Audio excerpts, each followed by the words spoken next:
Another Savior. Holy, holy, holy, holy, another Savior. Another Savior. Holy, holy, holy, holy, Well, this is Mobian. This is dedicated to the gallant heroes of the Nigerian Biafra War and IPA families all over the world. I remember the Nigerian Biafra War, in the thickness of the Biafra genocide. Hey, one man revived the vanishing of the life.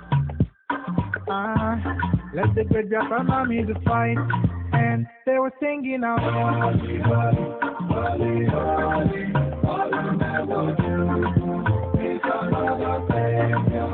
They were singing out. Holy, holy, holy, holy, all you never do is another Savior. Holy, holy, holy, holy, all you never do is another Savior.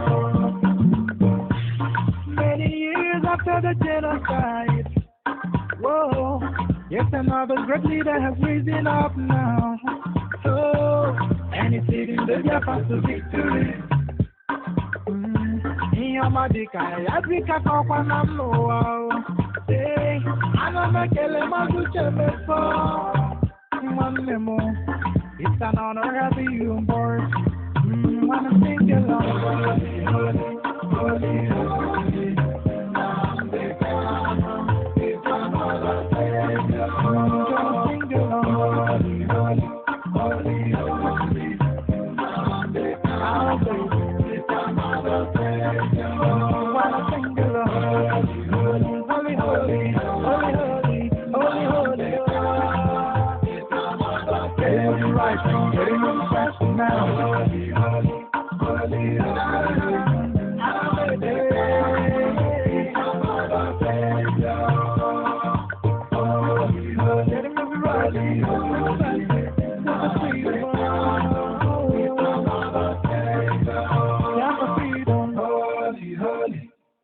holy. Nnamdi Kanu, he's another Savior. Another Savior. Holy, holy, holy, holy, another Savior. Another Savior. Holy, holy, holy, holy, Well, this is Mobian. This is dedicated to the gallant heroes of the Nigerian Biafra War and IPA families all over the world. I remember the Nigerian Biafra War, in the thickness of the Biafra genocide. Hey, one man revived the vanishing of the life. Let the great Biafra army to fight, and they were singing out. holy, holy, holy, all you never do is another Savior. They were singing out. Holy, holy, holy, all you never do is another Savior. Holy, holy, holy, all you never do is another Savior. Many years after the genocide, whoa, yet another great leader has risen up now. Oh, and he's leading the Biafra to victory. Nnamdi Africa Kokwana Mloa. Hey, Anamekele Mazuche Befo. Mwanemo, it's an honor having you on board. Wanna sing along. Holy, holy, Nnamdi Kanu, it's another Savior. Wanna sing along. Holy, holy, Nnamdi Kanu, it's another Savior. Wanna sing along. Holy, holy, holy, holy, holy, holy. It's another Getting right from getting on fast now. holy, holy, holy, holy.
Alright, this Ufuma Biafra on the microphone. God bless Mazi Kanu, the leader of the indigenous people of Biafra. Urobo Watu, hey, Isoko Watu, hey, IPOB, one family. It's my finger. In your woman, The Yoruba, one girl, go stand make a forward. Urobo, oh sorry, Biafra, in your woman, but Nani Yota. Urobo, Nani Soto, Isha Kili, oh sorry, Biafra, one more, we come back to you. Makaja, Ebu Biafra, Urobo, Ananisha, Ishakili, Otori Biafra, yo, Wamo, Ebu Makubeyo, Ezekabe, Ebu Biafra, Biafra Meono, Biafra Meono, Biafra Meono.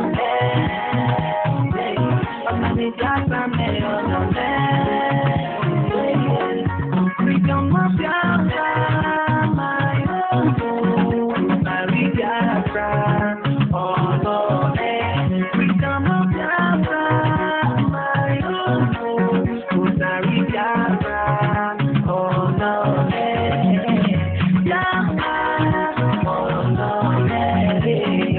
Biafra, oh no,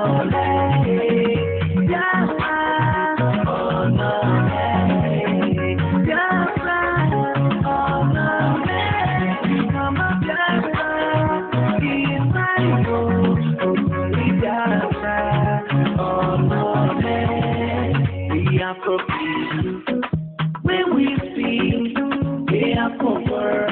You are having me. Divide and rule. I've been divided in our land. Oh, Biafra. Biafra. And the Kalabala. And Aqua Ibola. Equal oh, Ibola. We are one family. Oh, Biafra. Urobo. Nnamdi. Ishakili. Sorry, Biafra. Mama. Before my you. And take away. Ebu Biafra. Biafra Meono. Biafra Meono.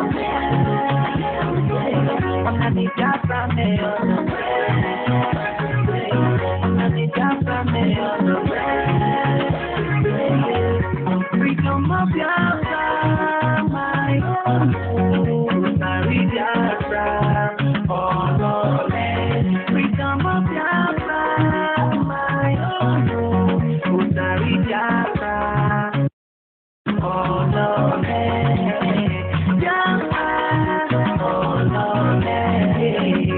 Biafra, oh no, Biafra, oh no, Biafra, oh no, Mama Biafra is my home, Biafra, oh no,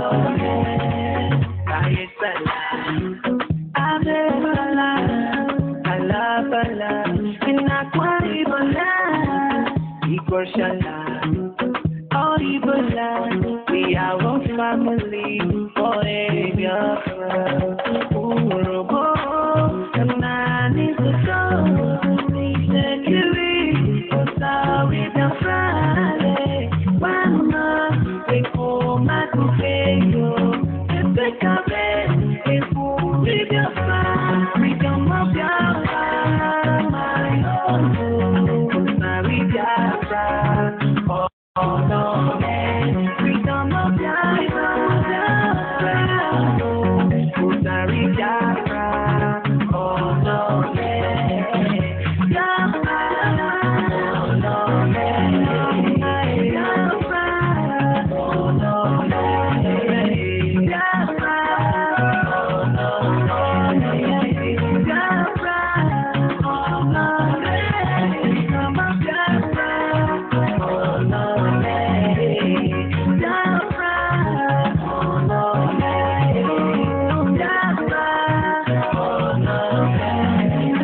Your idea is part of what defines you. That desire to name it and make it real. Giving you the tools and insights is what...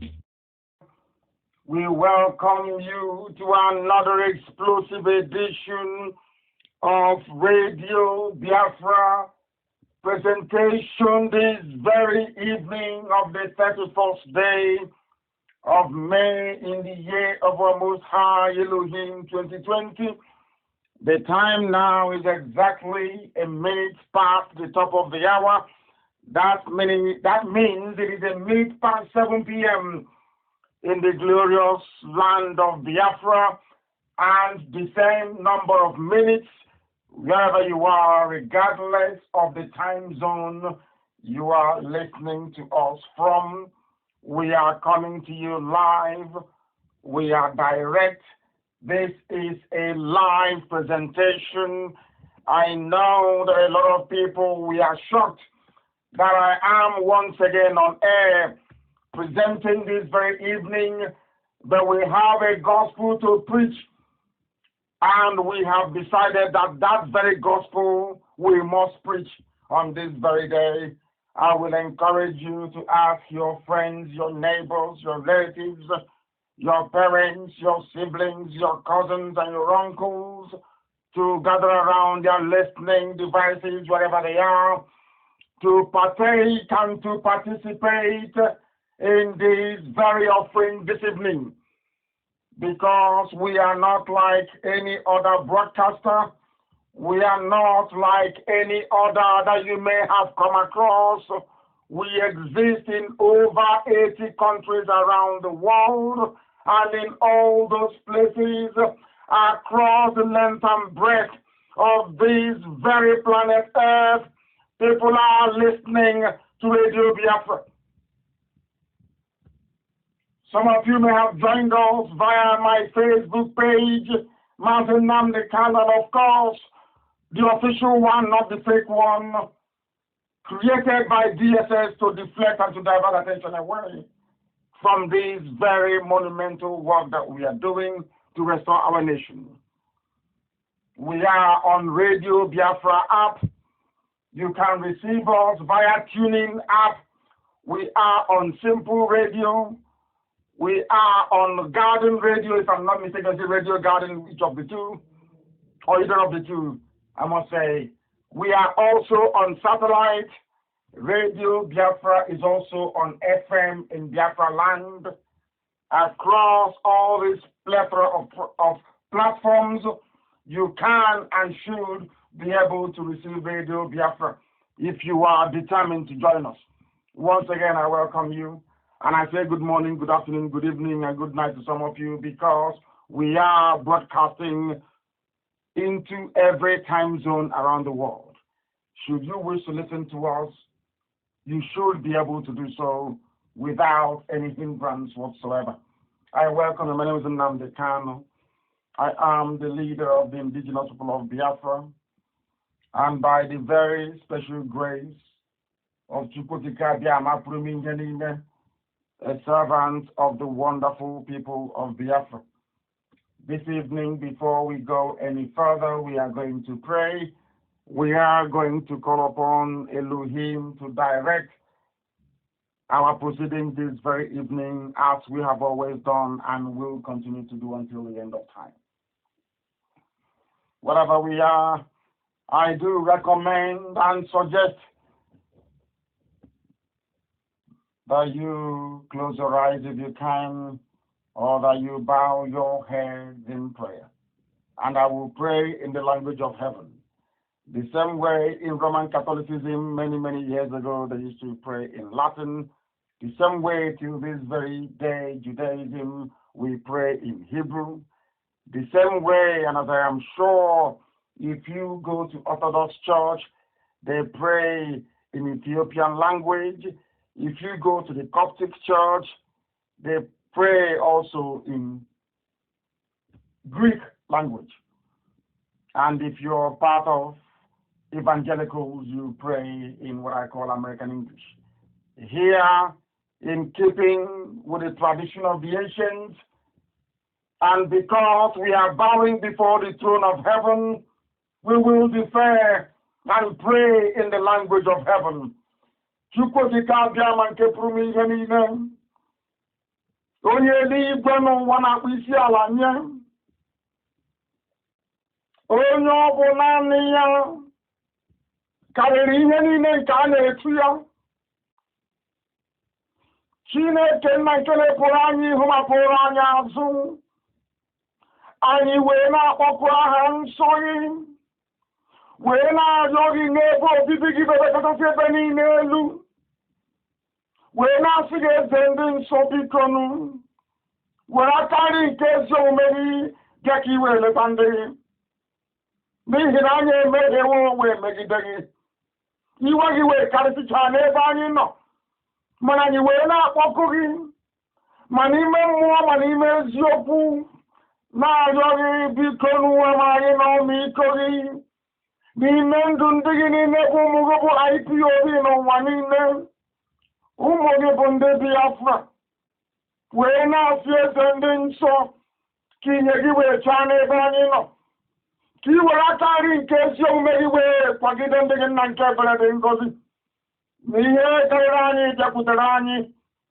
na ndị iro abatawa anyị n'ime wee chijie kwọrọ n'agha wee memila ọlụ aka nke gị onwe gị wee kpochapụ ụmụ gị bụ ndị dunye ka ha wee weta ihe nsọ gị n'ime Biafra onye nwe m anyị wee na-asị gị eze ndị nsọ biko mere anyị ebere Chineke nna nke usu niile nke ndị agha biko mere anyị ebere onye anyị ji wee na-eme ọnụ biko mere anyị ebere n'ihi na ndị anyị ka mma na-achịzi anyị ọchị onye nwe m biko nụ n'ihi na ọ bụghị otu aka isi wee kwado ya ọ bụghị otu aka isi wee buru ya n'obi gbasara ọnọdụ anyị n'elu ụwa kama ọ bụ site na amaghị ọ bụ site na mmehie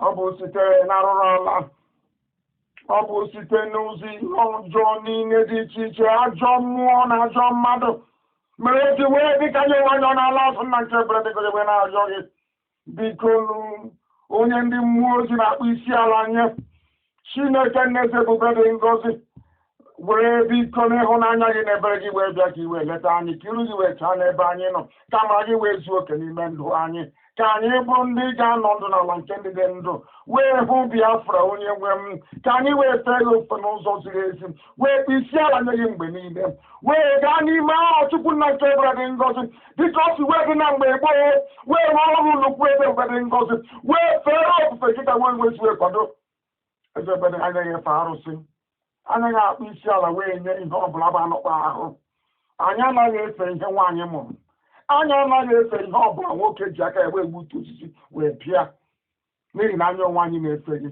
eze ebube dị ngọzi bikoro n'ime mmụọ na eziokwu anyị wee na-arịọ gị wee na-aja gị mma wee na-eto gị wee na-asị gị biko tolu na nsọpụrụ na ịja mma niile bụrụ nke naanị gị onye kere eluigwe na ọgbụgba mara ogbiri na-ebipụta na arịọ gị ise mma mmadụ gị Chineke.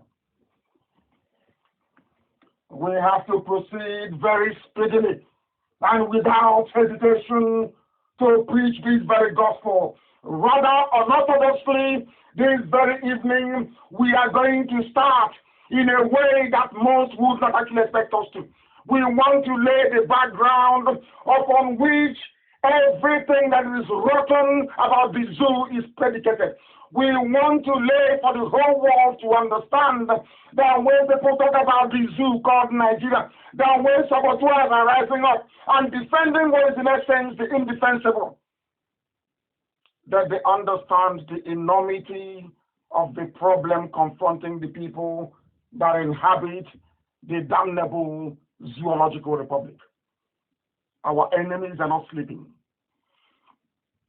Therefore, I may choose to come air every blessed day.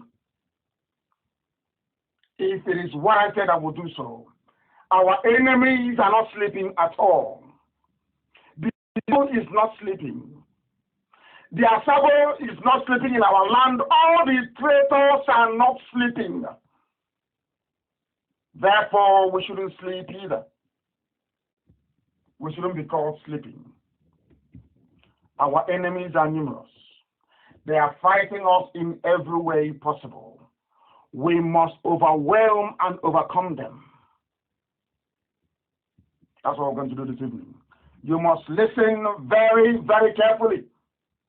Very, very carefully, please. Very, very carefully. We have to preach this very gospel. This is the voice of the real sponsor of Boko Haram. All of you know him. Alin Dume. Listen, he's a politician. He is a Janjaweed politician. Listen to what he has to say about the zoo. And then from there, we take it on and build and weave the entire structure of this evening program on top of what this man has to say. This very video is everywhere. I am sure some of you may have heard about it before. But not from this perspective, most definitely. I want you to listen and listen very carefully and attentively. If Facebook is frustrating you, if they kick you out, try and rejoin again. That is what that's what they do all the time. That is their stock in trade. BBC was against us during the war. There was a media blackout on Biafra during the war. We have traced their conspiracy back to the House of Lords in England. Those who don't want the light to shine in Africa, they didn't start today. They've been doing this thing for nearly 320 years. It didn't start today. So what Facebook is doing is not new. What our detractors are doing is not new. The only thing is that our enemies who are within are using the name of Biafra. They are telling you that they are agitators, to deceive, to misdirect your attention. They are doing all of these things in order to delay the coming of Biafra, to please their Janjaweed masters in the north. We have discovered their tricks. We know what they are up to. And we are determined to stop them. And that's what we're going to do. Every blessed day that we wake up, what we are going to do is to remind them, always and without fail, that we remain as resolute, as determined, and as formidable as ever. Listen to this, please. It is very, very important. Nigerian leaders, it's very unfortunate. I'm part of it. We deceive people. We're not honest. We deceive people, we are not honest. Also, the worst part of it is that Nigerians also deceive themselves. Because if you ask for accountability, in my own religion, they say God, God, and the good thing about it is everybody, in Nigeria, in Nigeria we don't have pagans. You can call us anything, but we don't have pagans. Because every Nigerian, I don't know of any Nigerian that worship idol. Are you listening? People only go to shrine. And that shrine, they believe God is there. Isn't it? It's not like they have somebody that they go and worship. No. So we are religious people, and we believe in one God. Yet when people come around and start talking, they don't fear God. I don't think they even believe that God is there. And when because do you understand what he's saying? This is Darling Dume. He is telling you that all of them are bad, including Nigerians themselves. That is exactly what he is saying. They are all bad, all of them, bar none. All of them are bad. If you don't understand what he said, I will try and play it again for you. It's very unfortunate. I'm part of it. It's unfortunate. We deceive people. We're not honest. Politicians in Nigeria, they do what? They deceive people. They are telling you it is their job. Their job is to deceive you. Their job is to raise saboteurs from everywhere. It is their job always to make sure that you're held down in poverty and in penury. It is their job to make sure you have no electricity. It is their job to you have no good roads. It is their job to make sure you have no decent education. It is their job to make sure you are born into suffering. You will exist in pain and in suffering, and you will die in pain and in suffering. It is not me saying it. It is a politician, a Nigerian politician. Listen again very carefully, please. Listen. What happened? Nigerian leaders, it's very unfortunate. I'm part of it. We deceive people. We're not honest. They deceive people. We deceive Nigerians. And also, the worst part of it is that Nigerians also deceive themselves. Because if you ask for accountability, Nigerians also deceive themselves. When we call them a zoo, when we say there are people living in a zoo, most of them don't understand us. They don't know where we are coming from. They don't know why we say the things we do. They don't know why we agitate the way we agitate. Not only are the politicians bad, Nigerians themselves are also awful. They are the ones who are suffering. They are the ones who are at the receiving end of a primitive Janjaweed misrule. They are the ones who should be rising up to fight for their freedom. But they are the ones over and over again that have decided to fight those who are fighting for their freedom. And I don't want anybody to get discouraged. You cannot afford to be discouraged. We must remain resolute. That is one thing we are known for. Our determination is unquestionable. And that is what we must demonstrate at all times. At all times we must. We are unwavering in our belief that what we are doing is right because of people like this, because of a political system and of a political class that have decided to impoverish their own kind. This is the very essence of a black man's wickedness. If you're wondering how evil and bad a black man is, what this man is saying is a pointer. It tells you all that you need to know about them and why you have saboteurs in our land who are working for the enemy. And proudly so. They are not only working for the enemy, they are proudly working for the enemy. They are. And tomorrow they will come out to complain. But they will not tell you that they are the architect of their own problem. This is a man accused of sponsoring Boko Haram. He is a politician. He is in the zoo. That tells you all you need to know. Now, having listened to that, I want our people to understand that there are only two factors holding us down. Having regard for what this man has just said, there are only two things holding us down as a people and keeping us away from our freedom. That is what we are going to discuss this very evening. If time will permit, our lines will open later on. I will try as much as I can to open our lines, if network permits us. There are two factors holding us down, and that is the reason why it's always very easy for the Janjaweed to kill, to invade, and to divide us at will. To divide us at will. They are not going to change. They will never change. They will always try to divide us. They will try to demoralize us. They will do everything they can to make you feel that what you're doing is not working, but believe you me, we are holding them in a very bad place. That I can assure you. There are two factors holding us down. And that is the reason why the Fulani Janjaweed always find it easy to kill us, to invade, and most importantly, critically, to divide us at will. It didn't start today. The reason why people are sometimes ashamed, or should I say, afraid to say who they are, to use the word Biafra, was because Britain, over 300 years ago, started this very process. When they themselves researched and discovered that indeed we are the children of God in the land of Africa, there to bring light to Africa. That was when Britain started this very concerted effort, both covertly and overtly, to make sure that Biafra does not see the light of day. And this evening I'll prove it to you. I am also trying to make you understand this, that the successive leadership of all Biafran ethnic nationalities have failed, repeatedly failed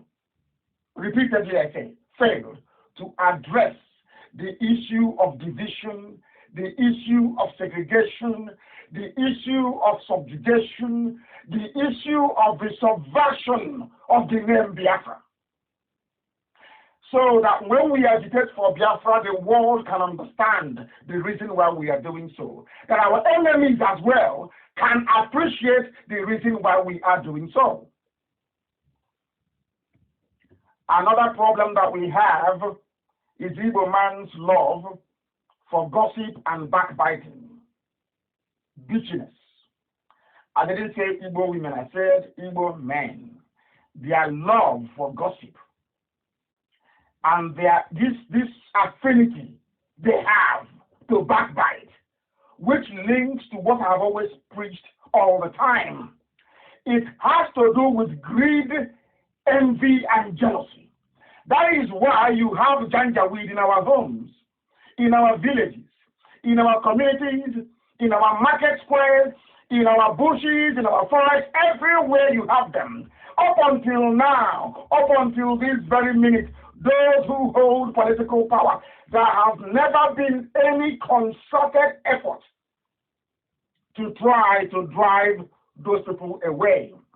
And before the Janjaweed came, before the Fulani decided to invade Biafra land and take our land over, they bribed every major media house in the world. They bribed everybody. They bribed Facebook. They bribed BBC. They bribed CNN. They bribed us. Anybody, every major news outlet in the world is in their payroll. Now that they're invading, have you heard about this invasion anywhere else? Are people complaining about this invasion? Have you heard of any publication anywhere in the world analyzing the disproportionate influx of Janjaweed and Lamajiri terrorist fighters into Biafra land? I'm asking you a question. Have you read it anywhere? The reason why you will not read it is because they have been paid. They have been bribed. There is a global effort not to allow Biafra to emerge. I said global conspiracy. And the evil man is not helping either.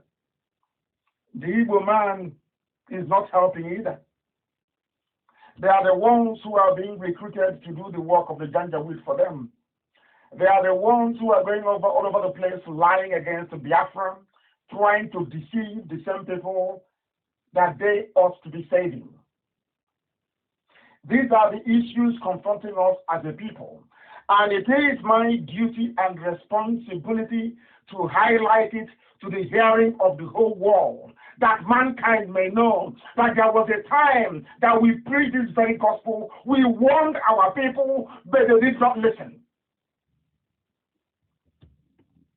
This evening, we are continuing our effort to unite the Biafran family all over the world, especially in Biafra land.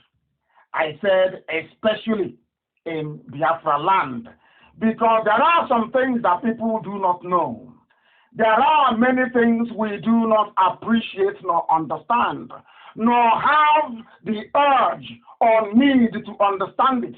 That is why when we preach, we use historical references that each and everybody listening to us may come to the understanding that what we are saying is irrefutable. You can't doubt it. You can never, ever doubt it. Now, this very evening, having heard what the Alamajiri said, that the zoo called Nigeria is a den of rogues and politicians are evil. Even ordinary Nigerians are evil as well. That is what the man said. That people are merely deceiving themselves. They claim they believe in God. There is nothing godly about them. All they do is to lie and to deceive themselves. And should I say, the headquarters of all these liars and deceivers are in Igbo land. These are Igbo men. It doesn't matter if you call yourself Niger Delta or anything you call yourself. You are your own greatest problem and enemy. When other people are grouping together, seeking to devour you, to invade your land, to take your ancestral homes, you are busy gossiping, envying each other, and backbiting. Because that is what the enemy asked you to go and do, to divide the attention, to make sure they don't focus on that very thing that we are doing, which is to come into your land, conquer you, defeat you militarily and politically, and then take over everything that belongs to you. Now listen. This is a story of somebody, because this debate about Niger Delta is still raging. And I'm going to link everything up this evening. From what this Janjaweed said to everything about this whole Niger Delta nonsense, traitors, saboteurs are hiding under the name Niger Delta to derail Biafra. They are hiding under the name Niger Delta to perpetrate iniquity. They are hiding under the name Niger Delta to get away or to excuse themselves from a responsibility they willingly entered into. Liars and deceivers. That was why I said that anybody, man or woman, referring to himself or herself as a Niger Delta person, once you have Niger, you have Delta. In anything you are doing, God in heaven knows you are a demon. You are working for the caliphate. That is how you know them. Once they have Niger to their name, or South, Niger Delta, anything that has Delta to it, you know they are working for the Fulani Caliphate. And their job is to distract your attention at this very critical time, is to make you not to see clearly, is to make you not to critically analyze your situation, to make it impossible for you to come together as a people to articulate a solution, or should I say a way out of the mess that you're in. That is why they're in our land. And if you don't know that we are surrounded, we are. We are, apart from Israel, Biafra is the second most hated people in the whole world. People hate Biafrans for no reason. They just see you and they hate you for no reason. They see the blessing of God on your face and they despise you. That is why they have come into our land to take it. And what are their agents doing? Trying to deflect your attention, trying to divert your attention away, trying to make you feel that you have greater problems, that 2023 presidential, whatever nonsense election is your priority or should be your priority, that the best way to address the overwhelming invasion of your land is to hope that things will be better in 2023. And by that time, you will no longer exist. You must understand what these people are doing. Somebody wrote something which is quite interesting, which I must read to you. I think I don't have his name. His name is Chibike. Is that correct? What is his name? Let me read what he wrote anyway. He said, I come from Otaka community in Obubra. Obubra is in Cross River State. Obubra LGA, local government area of Cross River State. We are about 20,000 inhabitants in population, as the controversial census says. Of course, nobody believes anything coming out of the zoo, according to what Alan Dume said. This is Cross River State, a Cross River indigene. That is why Facebook doesn't want the truth to be told.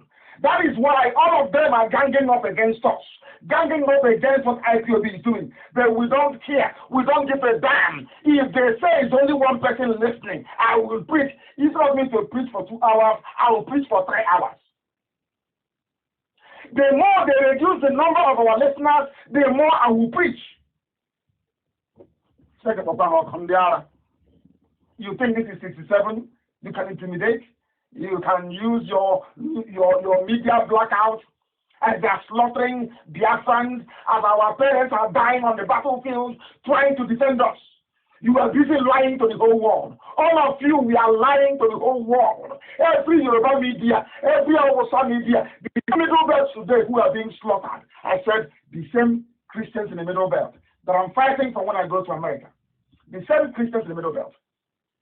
You joined Go On, who was a Christian, to kill Biafrans. Go On went and created southeastern Nigeria, which is this same place where Igbo people come from, in Cross River State. I hope you're listening. In Cross River State. Now, Ohanese, so-called leaders of Biafra, or Igbo leaders, none of them over all these years, none of them ever rose up to challenge this abomination by Gowon and the Janjaweed, the Fulani, that have been dividing us with drawing artificial boundaries. We thought that what Luga did was bad. What Gowon and the Janjaweed in the north did is an abomination. And that was why Chukwukikadiama said that Biafra will not, I even say Biafra can never come until you go and unite all these my children together. And that's what we are doing. Now you know why Biafra did not come in 1970. I have told you this story before. I went to America and they were giving us the facts and figures of the Biafran War. They said that, of course, the Vietnam War was a distraction, but had we fought on for another 6 months, President Nixon would have instructed Harold Wilson in the UK to allow Biafra to go. Only 6 more months. But we stopped because Elohim wanted to show us Biafra, the promised land, to say your parents have fought for this, now all of you should go and fight for it. And that's what we are doing. But you cannot fight for Biafra unless you unite the children of the Most High, unless all the Biafran families are one together. And that is exactly what we are doing. The only thing is that we are doing it in every truth and in every honesty. That is why we say everything in the open. Nothing is hidden. So when we tell you that this is where the boundary of Biafra starts and this is where it ends, you will have no need to doubt us. Let me read for you. There are about, according to official zoo census, there are about 20,000 inhabitants in Opaka community in Obubura local government area of Cross River State. Because when a Janjaweed Irat or Yoruba Irat was like, oh, this Cross River of Biafra, they will not tell you. This is something that channels cannot tell you. Punch newspaper can never tell you. All the Yoruba media can never tell you because they are doing the work of Lucifer. They are working for Satan. They are working for darkness. They can never ever tell you that there are Igbo people in Cross River State. They never tell you that. They can never tell you. Not just in Delta, not just in rivers. Because if you ask the Hanese, there are Igbo speak, the 7 Igbo speaking states. Igbo speaking. But there are no Hausa speaking states in the north. No Fula speaking states in the north. No Yoruba speaking states. It's only in our land. They want to divide us. They don't want us to be together. Once you divide the land of Biafra, Elohim departs. His glory cannot be with you. His grace, he will take his grace with him. You are on your own. That's why we are suffering today. So what we're actually doing now is what Ohaneze should have done since 1976. They never did it. These are the elders that they sat down and they saw something that young children cannot see. Isn't it ironic that we have elders and children are now teaching elders their own history? Elders that should be telling us under the moonlight, in the night, what our history is, who we are related to, who are your brothers, who are your cousins, who are your sisters. They didn't do it. It is us, the children, now telling our fathers who we are and who our relatives are.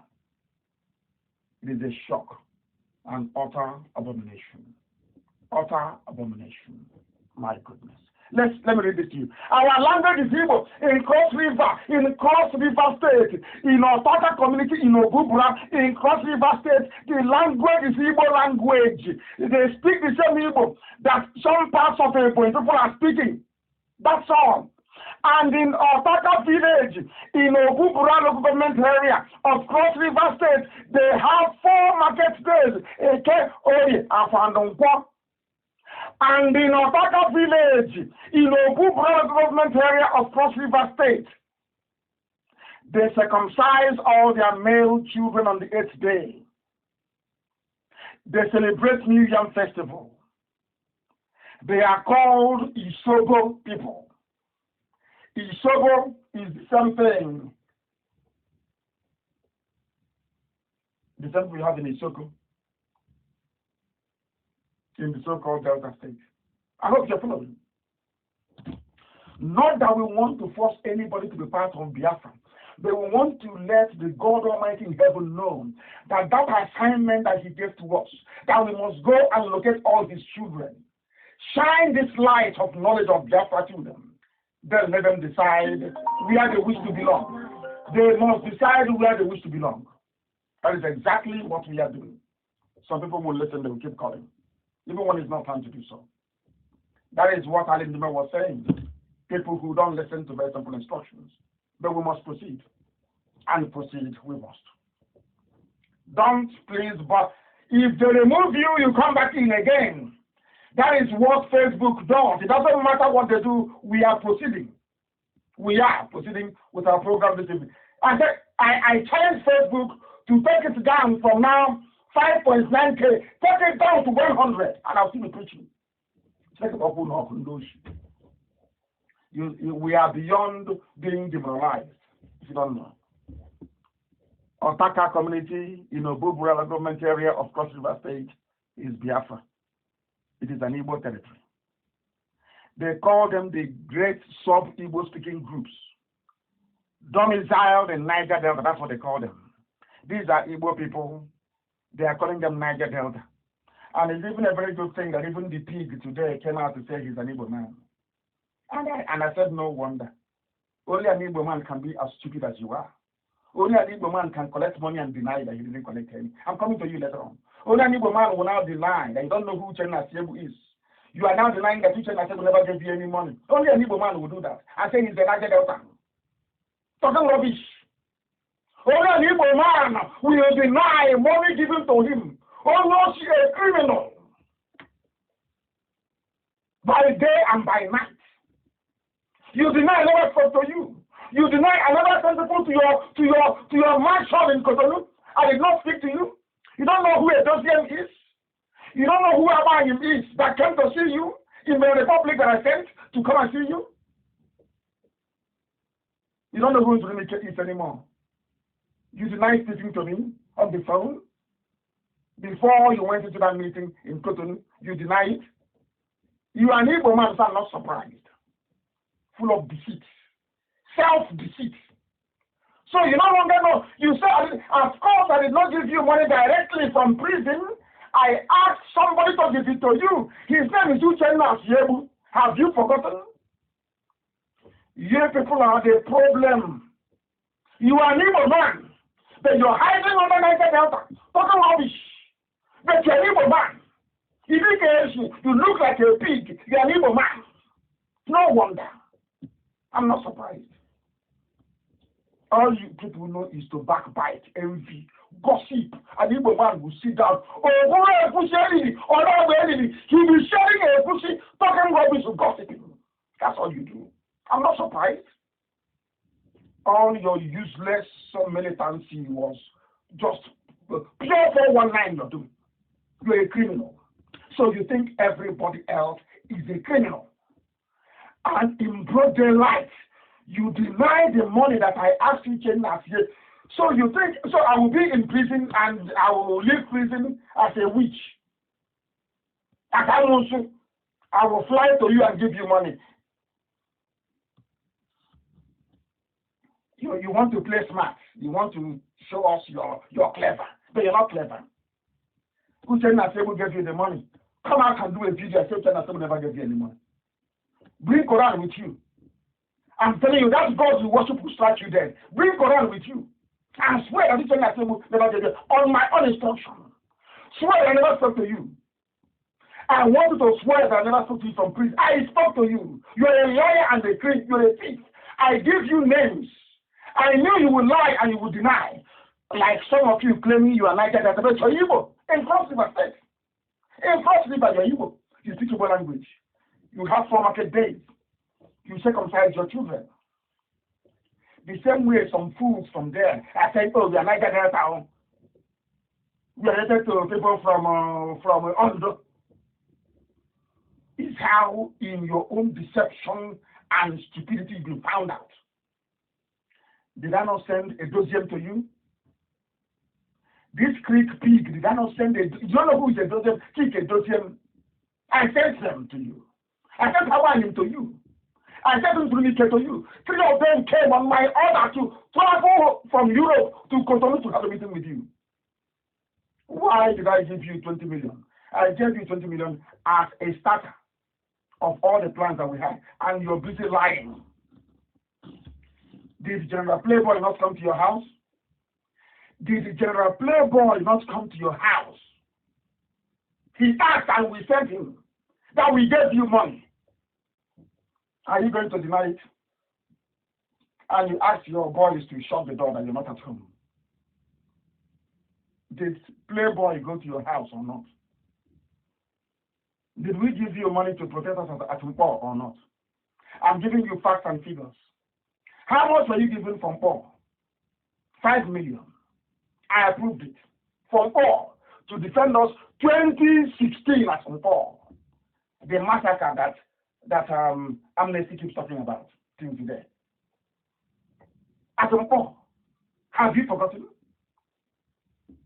You said something was happening. You are the one that went and told the zoo that we have no arms and they came to force to slaughter us. It came from you. And you're an Igbo man. I'm not surprised. Now you have agreed that you're an Igbo man. You think I lie? You don't know. Let me tell you something. In my training, I learned something when I did one of those law courses of the elective. Never ask a question you don't have an answer to. I know it was a trap yesterday and you will fall into it. I know because I didn't give so much details last night that you will come out today to say, I gave you no money because you think you're smart, but you're foolish. You are very, very foolish. Uchenna said, well, me gave you the money. I want you to do a video. Come out tomorrow and say, we never gave you any money. Come out and do another video because you have no shame. See how a grown-up man is lying. Instead of you to address the issues, I'm just trying to draw. I want the world to know how an Igbo man behaves. That is why that is why Janjaweed that did not go to school is controlling our lives because of this type of selfish, greedy behavior. All of you, your masters are panicking in the caliphate. They maybe have given Yoruba people working for Facebook more money. So please reduce you forget that people are listening via Radio Biafra app. People in Biafra that are listening via FM. People are listening via tuning. People are listening via Sweet Radio. People are listening through country radio. Do you seriously think people are even satellite? You think people are listening to Nnamdi Kanu via Facebook? Is that what you think? People are listening on YouTube. Live channel on YouTube. You don't know that? That's how daft people are. That was why Ali Dume said that not only the politicians, that Nigerians also are stupid. That's what he said. You are denying something. I called you on the phone. You and I had a conversation. My men had a meeting with you in Cotonou. You are denying it. Omiomio sent you money. You are denying it. I doubt you are a militant. I don't think so. You are just there eating pork, playing music. Look at how bloated you are. Bloated pigs everywhere. They are the people in the cross. When it's over the cross river is saying it's not that. It's like, look, and we keep quiet like fools. It's not for IPOB. People, when they talk that rubbish, some of you're about me Iraqs. They intimidate you and you run. You just, like a fool, you abandon an argument that you have won by nature. These are your relatives in Cross River, in Delta State, in Rivers, in Akwa Ibom, in Bayelsa. They are your blood relatives. Again, blood. Somebody, Janjaweed from somewhere, is on Facebook, says, oh, leave Cross River, and you run away. Some idiots will say to us, can't you make it only Igbo nation? I look at the idiots campaigning for Igbo nation.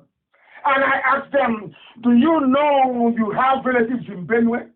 Do you know your people are in Cross River? You're talking about Igbo nation of 5 Igbo speaking. You people are daft because you didn't go to school.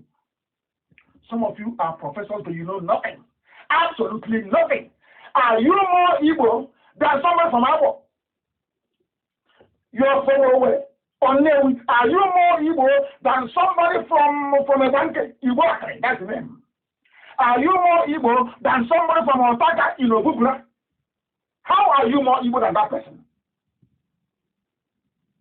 Is there any center we have in Igbo land?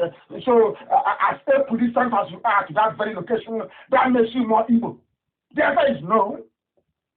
So, I will ask you again, Can somebody tell me why they'll be campaigning for Igbo nation of only 5 states when you have Igbo people in Cross River?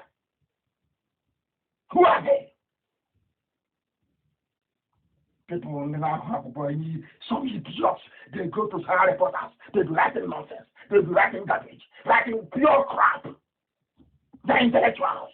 You did just write PhD or LLD. Rubbish. Black people. You think having a degree, PhD, SSD gives you common sense? You hide behind your envy to write rubbish. That is why your politicians are useless. Useless in this life. Useless to the core. They can't defend you. The answer to be Omeji, Chidemma, and Cross River State. Some of you now will go to one of those their platforms and the Yoruba idiot from Obomosho will come and write rubbish. So you want to say Cross River, that's what I say, instead of you to say that I have my brother there, his name is Chibike. I have my brother there, his name is Chibike. It's not oil. I am looking for Chibike, my relative. You know, Bubra. Some of you shy away from a debate. If not for IPOB, where would you be today? Janja will make pepper soup with your brain. Unbelievable. Why was it I asked them all the time? Why was it that Nnamdi and all the alleged great people leaders, they never sought to unite with their king and king? Never. It was I think it was the Ohanes of Ralph Wetwe that managed to bring in Delta and Yoma, and then some parts of rivers. The rest of the southeast Igbo speaking states. How about the Igbos in Benue? How about the Igbos in Cross River? How about the Igbos in Edo? How about the Igbos in Delta? How about the Igbos in rivers? How about the Igbos in Abaibo? You are more Igbo than them. You are asking me to restrict Biafra agitation to only 5 states. Are you more Igbo than those people in Abaibo? It's now becoming clearer, isn't it? Very, very clear. Our enemies are wasting their time. They know we know more than they do. We are screwed. And then we'll go be okay. All these so-called great leaders, they failed in the simplest fact that Elohim asked them to do. He sent the message through Mazi Kanu all throughout 1940s and early 50s. Mazi Kanu kept telling Azikiwe, forget one Nigeria. Let's unite our people. Azikiwe said no. Look at the mess we're in today.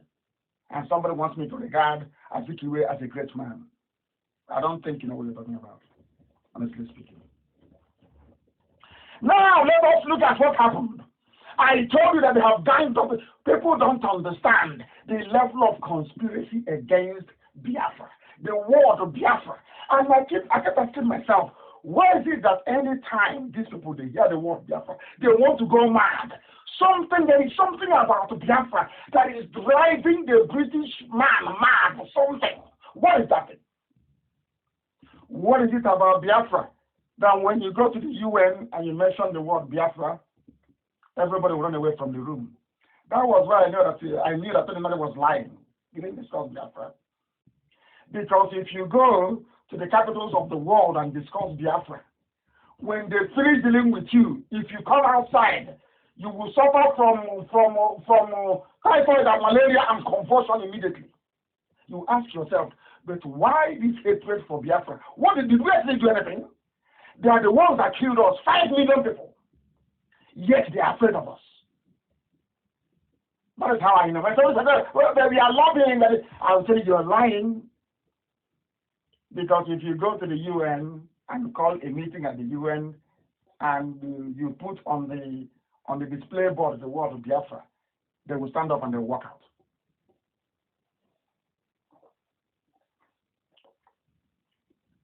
But that hasn't stopped us, has it?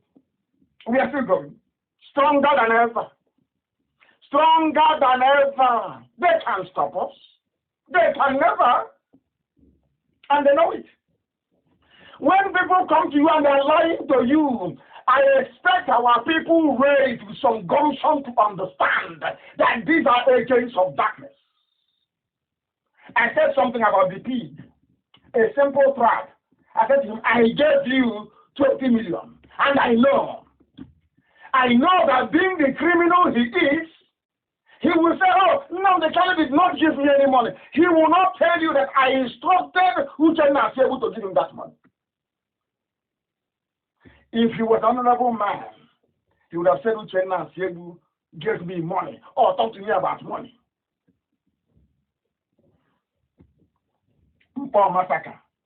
Do you know who is to blame? It's the pig. We gave him money. He said they will come to protect us at Mpo. They never came. I was in prison. I was weeping. I was crying inside the prison as they were slaughtering our men. And I asked him, I said to him, where are the things you promised me is coming to Mpo? He said, oh no, that there is somewhere near the head bridge. I said, when are they going to come on board? That men are falling. He ate that money. I sent men to him in Iguacha. He wants me, I will tell the whole world. I sent men to you in Iguacha. You ate the money. You left my men outside. In fact, have you forgotten how many men were arrested in Iguacha and how they were arrested? Who arrested them? I didn't know your own boys that we are riding in DSS, what do you call this, their truck, pointing out my men in Iguacha. When they went to the place where you said they are going to sleep, was anything there? They were telling me that there's nothing there, nowhere for them to sleep. Did you ask me to bring money to fence the place or not? To make it more secure? That's that you're a thief. So I will expose you to the whole world. Did you or did you not ask for more money to build fence? And I said, how about the money that I gave to you? What is it for? Are you going to deny it? Did you change that able to send money to you or not? And how many times were you sent money? How many times, since you think you're smart, you are denying I didn't speak to you? And I'm asking you, the meeting we held in your place, I joined by teleconference. 3 of my men were there. I flew them from Europe into Cotonou.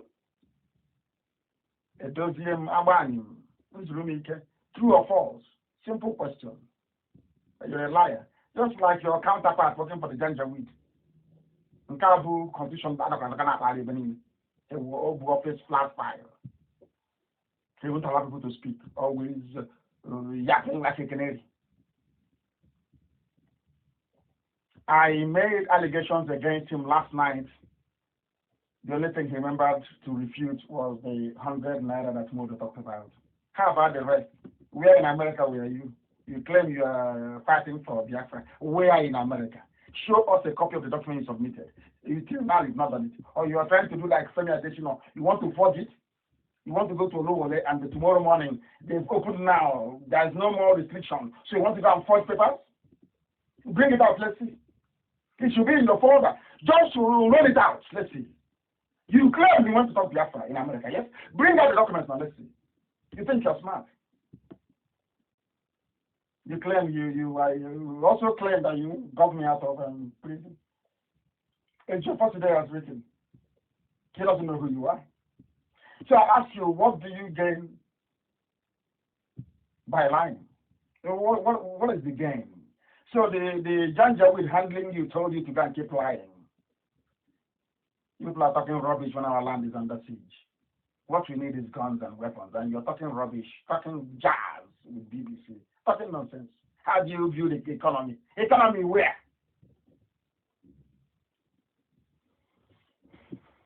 You people are finished. You people are finished. All of this you gossip. All of this you go every day. How do we bring down Nnamdi Kanu? How do we bring down IPM? But you cannot. Not in this life. Not in the next. You cannot. Today now you know you're evil man. But you are dancing like a headless chicken. You are doing bling job. Make that happen. You have used your own mouth to confess. There is no wonder you are the way you are. Only an able man can be that wicked and useless and treacherous. An able man. We have our faults, so forget Yoruba. Our own fault is this deadly. Defense fund. I said, show me an Igbo man in the whole world, an Igbo man that can give you $100,000 and say, go and fight for free. No Igbo man can do it. Igbo women can, maybe. No Igbo man. And the Fulani know this. That's why they have come. They know you people. They know you people are so stingy. You are so evil. You so much hate yourselves that you cannot bring out one dime to save your people. They Fulani know this about Igbo man. How many millionaires do you have? Is Peter not a millionaire? Is Feludo not a millionaire? Who owns Orient Oil Block in our land? Is it not Emeka Nyoko? Don't they have money to buy weapons to defend our land? But they won't do it. All your ex-governors, all your ex-senators that stole money. Do you think they will do it? Of course not. But in the north, in Fulani land, they are building a trunk of gas. All of them combined together. All the money they have stolen, from everywhere they come, they hold a meeting in Kaduna. They say this is what we're going to do, and they're suppressing you. And the fearing that you will now come together to realize who you are, they now send the people like Nnamdi to go and poison your minds, to accuse Nnamdi Kanu wrongfully for not. I have done nothing wrong than to solve this war. I lost my mom and I lost my dad in this very fight. Yet they are not satisfied. They are not. You see how we said these people are so evil. They are not satisfied. They can never be. Until I die. And then they will be slaves. And then they will make. He's a Muslim. He's part of them. So he's waiting for them to come. So they'll make him like Afonja. They'll make him the Ijo Caliphate. He will be the Sultan of Ijo. He thinks our people don't know this. That's what he's thinking. Somebody said I should stop exposing them. Who told you? You know who we are. You might come expose everybody. What knows that I don't know about. So in their next life they will not lie. Every time lies. What? How did I said I will not vote in that election. That's all. And they kicked off because he's taking money from his friends in the north. And I'm asking him, can you please, you claim you're militant, can you tell me where you fought battle with Nigerian government before? I have videos of mine. Can you show me a video of you? Show me, tell us the day and time when you fought a peace battle with Nigeria.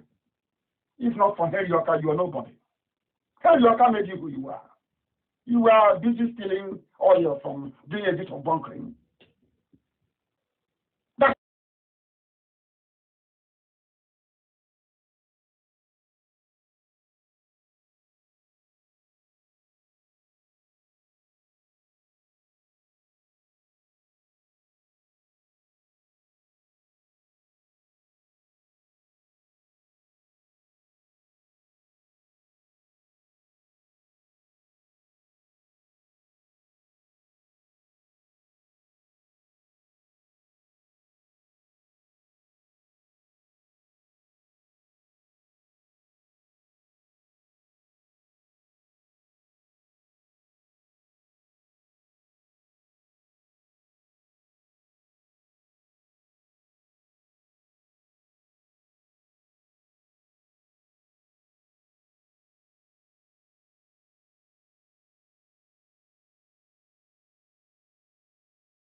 So talking rubbish.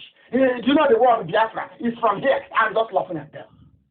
No research, no thorough examination of anything, no laying out the facts. Just come out and be talking. And so he has heard a Janjaweed or maybe a Yoruba Iraq say, Biafra is a Portuguese name. He just took it and made a fool of himself. Show me the word Biafra in Portuguese language. I challenge anybody. Go and show it to me. Show it to me. I dare you. Show it to me. And do you know that Biafra is the anglicized version of the original name? Do you know the original name? You know you don't. These are the so-called intellectuals, man. You don't know the meaning of Biafra. You don't know where it came from. You don't know where you have no clue. You have no idea. You have no idea at all. But you're busy yapping nonsense as always. Yapping crap always. I will teach you this evening. I am going to look at the BBC wartime correspondent. I said to you yesterday that BBC is evil. I want to prove it to you today. Anything I say, when I push you, I show you where to land. I can't come out to accuse you needlessly. I told you, Tony Nnamdi is I didn't say he's a fraud, I said he's a non-entity, he's a nobody, he's an errand boy for the establishment. I leveled 4 actions against him. All I can think about to defend is Nnamdi Kanu, that criminal. He said he should have seen. I didn't support Moto's 100 naira per head every month. All the things I said about him, he couldn't defend. He couldn't defend any of them. You claim you're working for Biafra. All those idiots you're deceiving. You're the freedom fighter. I said, show me one document with Biafra in it, or with even your upper Niger or lower Wolubi. Since you're asking them of the nearest river to my house is in my village is Iyokata. Maybe I should form my own Iyokata Congress. Those who are living at home Imo will form Imo River Congress. Since we are not asking the names of streams and rivers. And those who are living here Otampa will answer Otampa Congress. That's how daft you are. You claim you went to school. You want to name your people after a river, ordinary river. And you claim you said you went to school, you're educated. We are going back to Frederick Forsyth, a conscientious BBC correspondent. I want Biafrans to know who their enemies are, that they hate us, not for anything we have done, but because God blessed us as a race. If you don't know, listen carefully. This is Frederick Forsyth.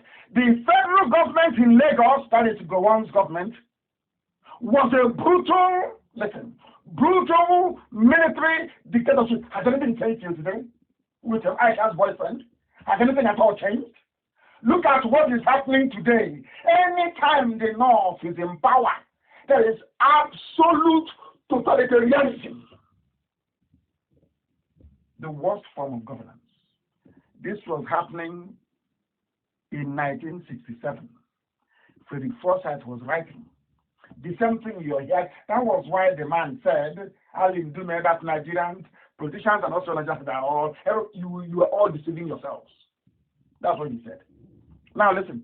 The federal government in Lagos was a brutal military dictatorship that came to power in 1966 in a bloodbath. During and following that coup, the northern and western regions were swept by a pogrom in which thousands of resident Igbos were slaughtered. It's a white man writing. The federal government did not lift a finger to save the slaughter of Biafrans, because when they say Igbo, once you come out and they start pursuing you to kill you, remember that our mothers tied 2-piece wrapper. You don't know if the woman is from Asian. You don't know if she's from Ogoja. You don't know if she's from Calabari. You don't know if she's... Once they see you, you're tying 2-piece wrapper, they pursue you and they kill you. Are you following what I'm saying? So it's not about you. They use the word Igbo is about we are against Igbo to make you to become very docile so they can conquer you. And Yoruba is the one shining the light, the torch. Torch. Yoruba is pressing torch for Fulani. You don't know that?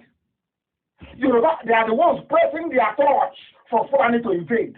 If you think that as a Biafran, if you like BFit, if you like Ibibio, if you like Urobo, once you're a Biafran, they hate you. It is natural. It's like being a Jew. There is nothing you can do about it. You are hated by nature. Do you understand that? Somebody wants to form Lower Aba Congress. Oh, please don't form. Onyemeri, it's Freeman, it's called. Please don't form Aba. They want to form Aba Lower Congress. Hey! Ignorance is a disease.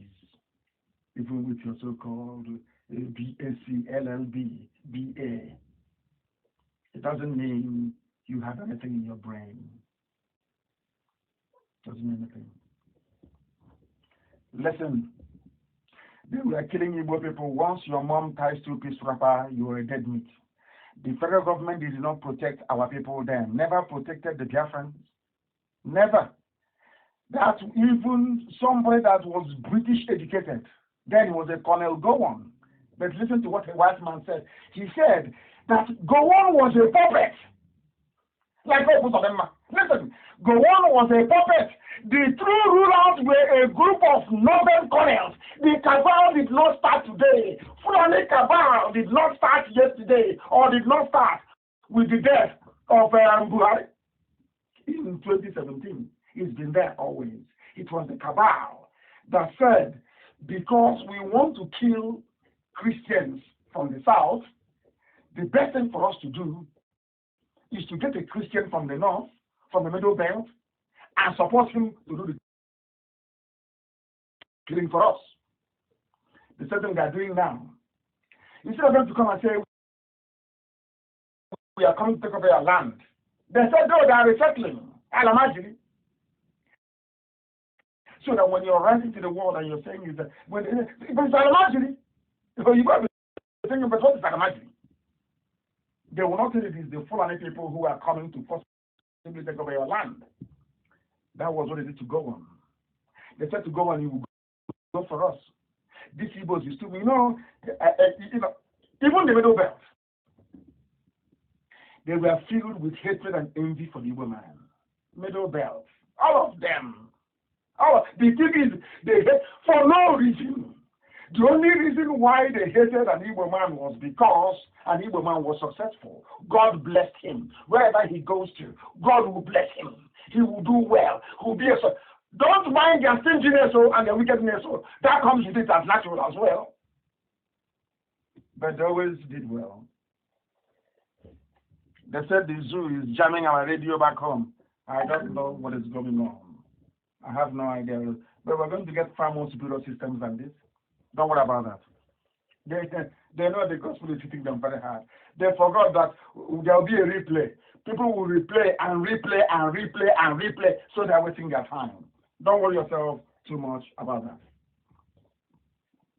They said the radio in Biafra land is down. Is that correct? Our deputy, no, it is going very well from here, so I don't know why it should be down. I don't know. Are you sure it is down, or maybe some Yoruba trying to destroy our people? I do like Yoruba, of course. You know, some Yoruba fought for Biafra. Some Yoruba men fought and died for Biafra. And we remember them. Their heroism and their bravery. Remember all of them. The Yorubas that fought and died for Biafra, we honor them. Those I am against are the traitors. The same way I am against the traitors in Biafra land. The same way I am against traitors in Igbo land. In a Jola, wherever I see traitors, I attack them. I can't stand them. A traitor should not be alive. They come to you and they pretend they're part of you. Hey, I'm fighting for you. But why are you not talking about the Fulani in our forest? That's when you know who is who. That's when you know who is who. We must continue. They never lifted a finger. They used go on, they fronted him to go and do the killing of the Christians. the crisis deepened, and in early 1967, Eastern Nigeria, then our land, the land of Biafra, we sought restitution. Now listen to what the British did. I am going to shock all of you. Now you understand what is happening in Nigeria today is as a direct result of the wickedness of the British government of the time. I want to prove it to you. Listen very carefully. The British organized a Aburi conference. The reason why they organized it was not to find a peaceful solution. It is to give a cover, some sort of legitimacy for the genocide, for the Holocaust they were about to unleash, according to an Englishman, Frederick Forsyth, that said that what Britain did was a shame during the war. It was Britain that organized the Aburi conference, and in that Aburi conference, Gowon was there, Ojukwu was there. Two of them drank tea and brandy and agreed that the zoo called Nigeria will go back to a kind of a confederation, back to the 1960 or should I say 1963 constitution. Are you following? Everybody will be on their own, developing their resources. Do you know what happened? On returning back to Lagos, now listen to this, you'll be shocked. On getting back to Lagos, at the instigation of the British, in fact, the colonials, the cabal in the north, including then the Oba of Benin, understand this, it is the truth, including then the Oba of Benin, the Oba of Benin. Lord have mercy, it is the truth, it's history. They ganged up because of their hatred for the Igbo man. They said, no, we no go agree, we no go agree. Do you know they tore up Aburi conference?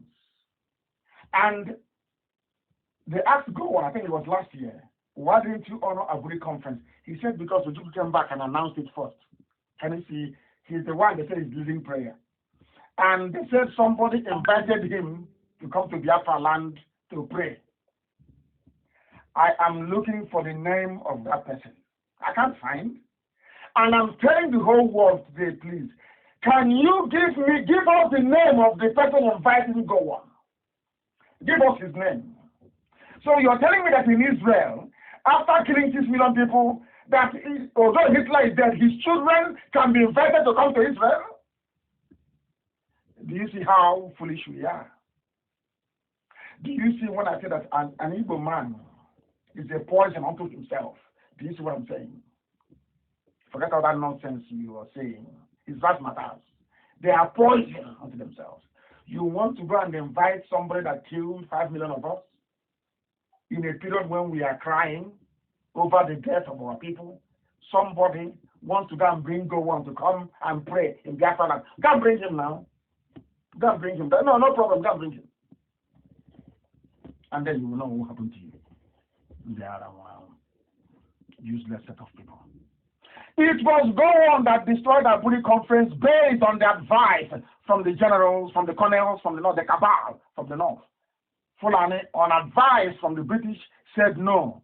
But that was what you negotiated. So now ask yourself, why would Britain say no to confederation? Because Britain wanted to concentrate power in the hands of the Fulani they know are very foolish, very primitive, they know that very well. That is how they can be taking oil and gas, and nobody will bother. All they need to do is to say to Fulani, do you want to remain in power? Fulani will say yes. Then the British will say, we'll continue to take your oil without paying. The reason why there is a place called Nigeria is because the powers that be, those that, who, the people that are called the stakeholders in the zoo, not you animals from Nigeria, no, Europeans. They take oil for free from the zoo, for free. They don't have to pay for it. That is why. So they are afraid. If you elect a sensible, some of you don't know that Jonathan was removed because it was coming to a period of oil licensing renewal. Some of you didn't know that. No, you didn't know. The oil licenses were renewed in 2016. So Jonathan had to be out before 2016. That's how they got rid of him in 2015. So you didn't know that it's our oil. You want us to talk about oil. Idiots everywhere. Look at the pig. He doesn't even know. He doesn't know these things. They said no to Aburi because Britain said to Fulani, Fulani, do you want to keep on, you don't want to give you want Britain to hand over Nigeria to you? They said yes. Okay, then say no. Fulani said no. But the same accord you negotiated. Why then are you invading Biafra land and claiming that Biafra seceded? Do you see how they lied to everybody? They went to history books. Oh, secessionist nation, Biafra. You can never go there and see that there was an agreement, an Aburi Accord, that Nigeria broke at the instigation of Britain. The same Britain went and told historians, told geographers, told commentators, Biafra is a secessionist state. Do you see how many enemies you have and how powerful they are? It is not everybody who comes to you and says to you, I am fighting for Biafra, but is fighting for Biafra. Like the Lower Niger Congress has nobody. It's only one man running from one studio to the other. Only one person. They're promoting him because he sponsors Nnamdi Kanu, that's all. A man of integrity and honor. So we are led to believe. But we know what happened at the Biafran Navy sector in Uguta. We know. I'm not going to get into that. Now you understand. Some of you are so easy to deceive. Then idiots can come out one day and say, oh, I'm for Biafra. The next thing you hear is, oh, why don't you all cooperate together? Because we don't know anything. We don't know it. We don't reason. Anybody can come out now. So you don't know that the Janjaweed can sponsor people. It's called Osho propaganda. You don't know they can sponsor people to come and be pretending they're fighting for Biafra. Just to be giving them information. Don't you know that?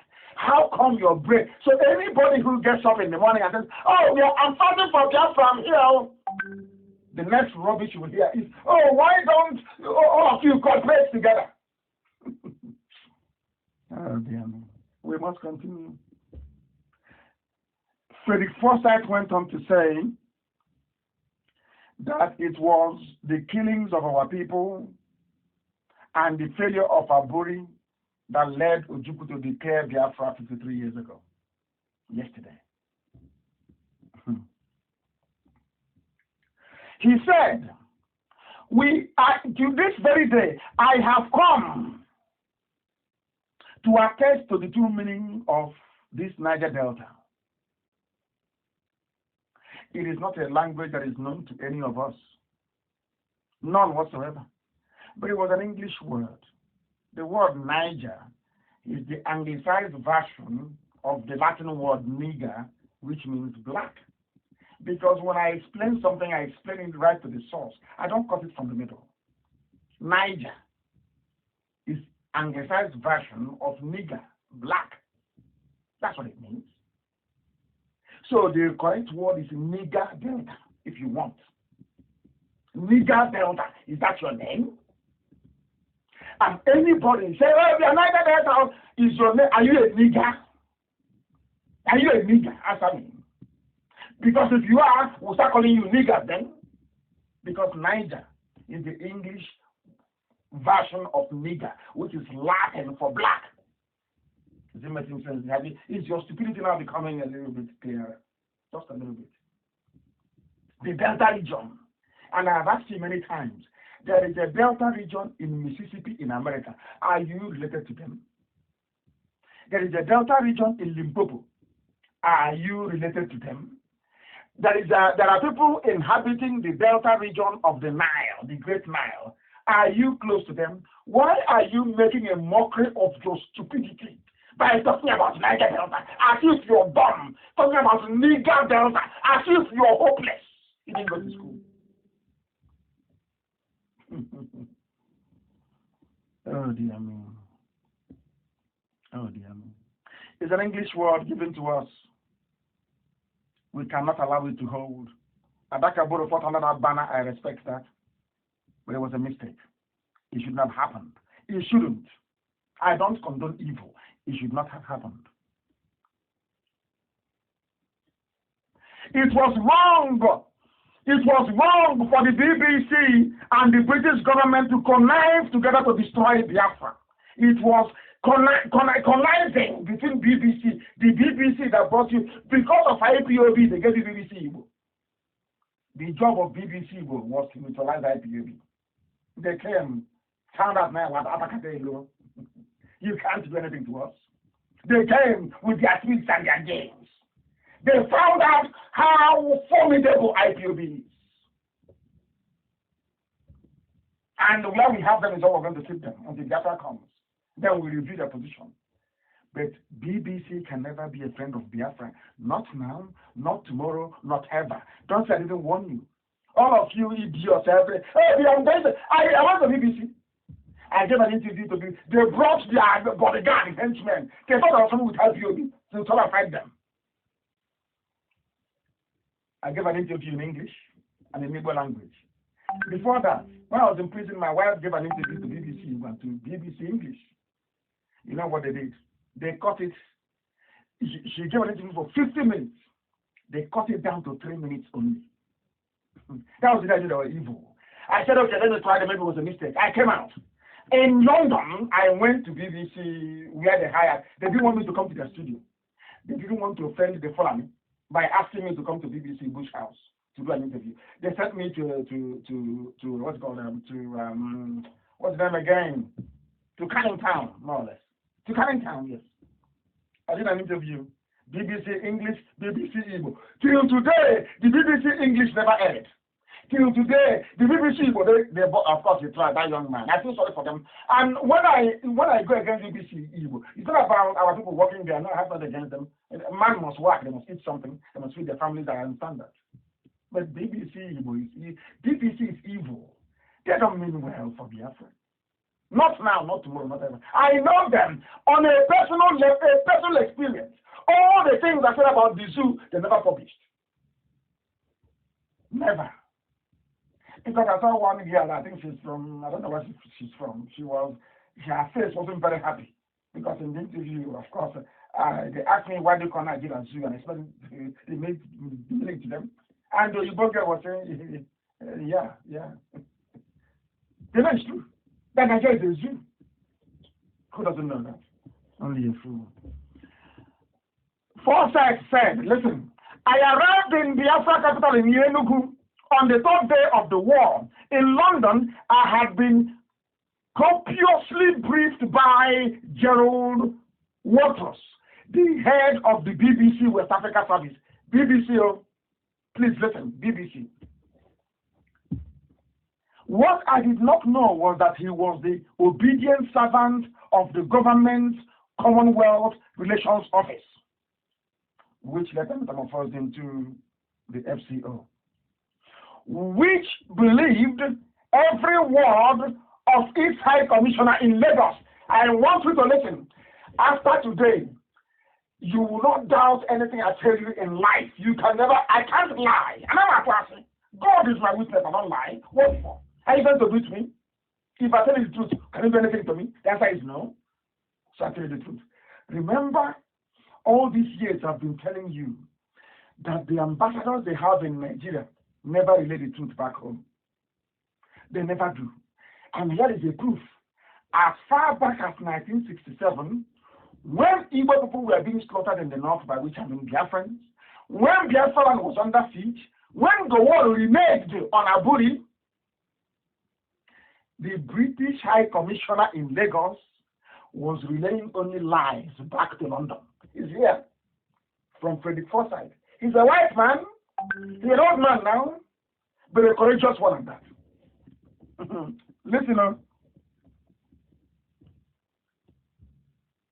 What I did not know was that this man called Gerald Waters was an obedient servant of the government's Commonwealth Office, which believed every word the British High Commissioner in Lagos, David Hunt, was feeding them. It took 2 days in Enugu to realize that everything I had been told was utter garbage. Everything the British government was saying about Biafra, everything the BBC was telling people was a lie. Do you see why I hate the BBC? Do you see why I feel? So, they claim he's an intellectual. So he doesn't know all the things. Why wouldn't Nyanwodo or any sensible person, having known all these things, accept to go to BBC on the 30th of May? Why would they? They can't come to us. They know they can't. They come before we tell them to go to hell. Now, do you understand? And one of the ones that couldn't ask BBC, why were you complicit in the death of our people? He was talking about 100 naira a month to rebuild maybe a new airport. I don't know. You see BBC? Now you believe me when I tell you that once you're a high commissioner, they didn't start today. Once you're an ambassador to Nigeria, the first thing they do is that they treat you well and give you as much money as you want. Right now, as we speak, if not for the work that IPOB did in America, the work that the concerned Christians did in the Middle Belt, nobody would know what is happening in the zoo. Nobody would know. Nobody would know. Do you know why? American ambassador has been America, USA, bribed. EU, bribed. Britain, bribed, given solid cash, not to report the truth from Nigeria. They don't know what is happening. Ask yourself. People dying every day, accidental shooting, accidental discharge, everywhere, bombs going off, killings everywhere. Have you seen it on BBC News? Have you seen it on CNN? The videos covering the death? No. No. They're playing with us. BBC, what? I'm not blaming BBC. First, I'll do something, man. BBC, my Facebook, I'll do some people. Reduce it now. Why are you leaving me at 6.4? Reduce it to only 2 people. And you see if I will stop or if I will continue. Mad people everywhere. You are playing, you don't know where IPOB. These things you are doing, you think it can frustrate us? You must be daft. Very daft indeed. We must continue. We must continue what we are saying. BBC is evil in every way. Every ambassador sent to the zoo, they have come to do the devil's work, to do the devil's bidding. They are locking our systems everywhere. Everywhere they are locking it up. I don't know why they are doing it, but that's entirely up to them. Entirely up to them. Entirely up to them. We are live and we are direct, and we are preaching the truth here. I have been briefed that the brilliant Nigerian army will kill off Biafra in 2 weeks, or in 4 weeks.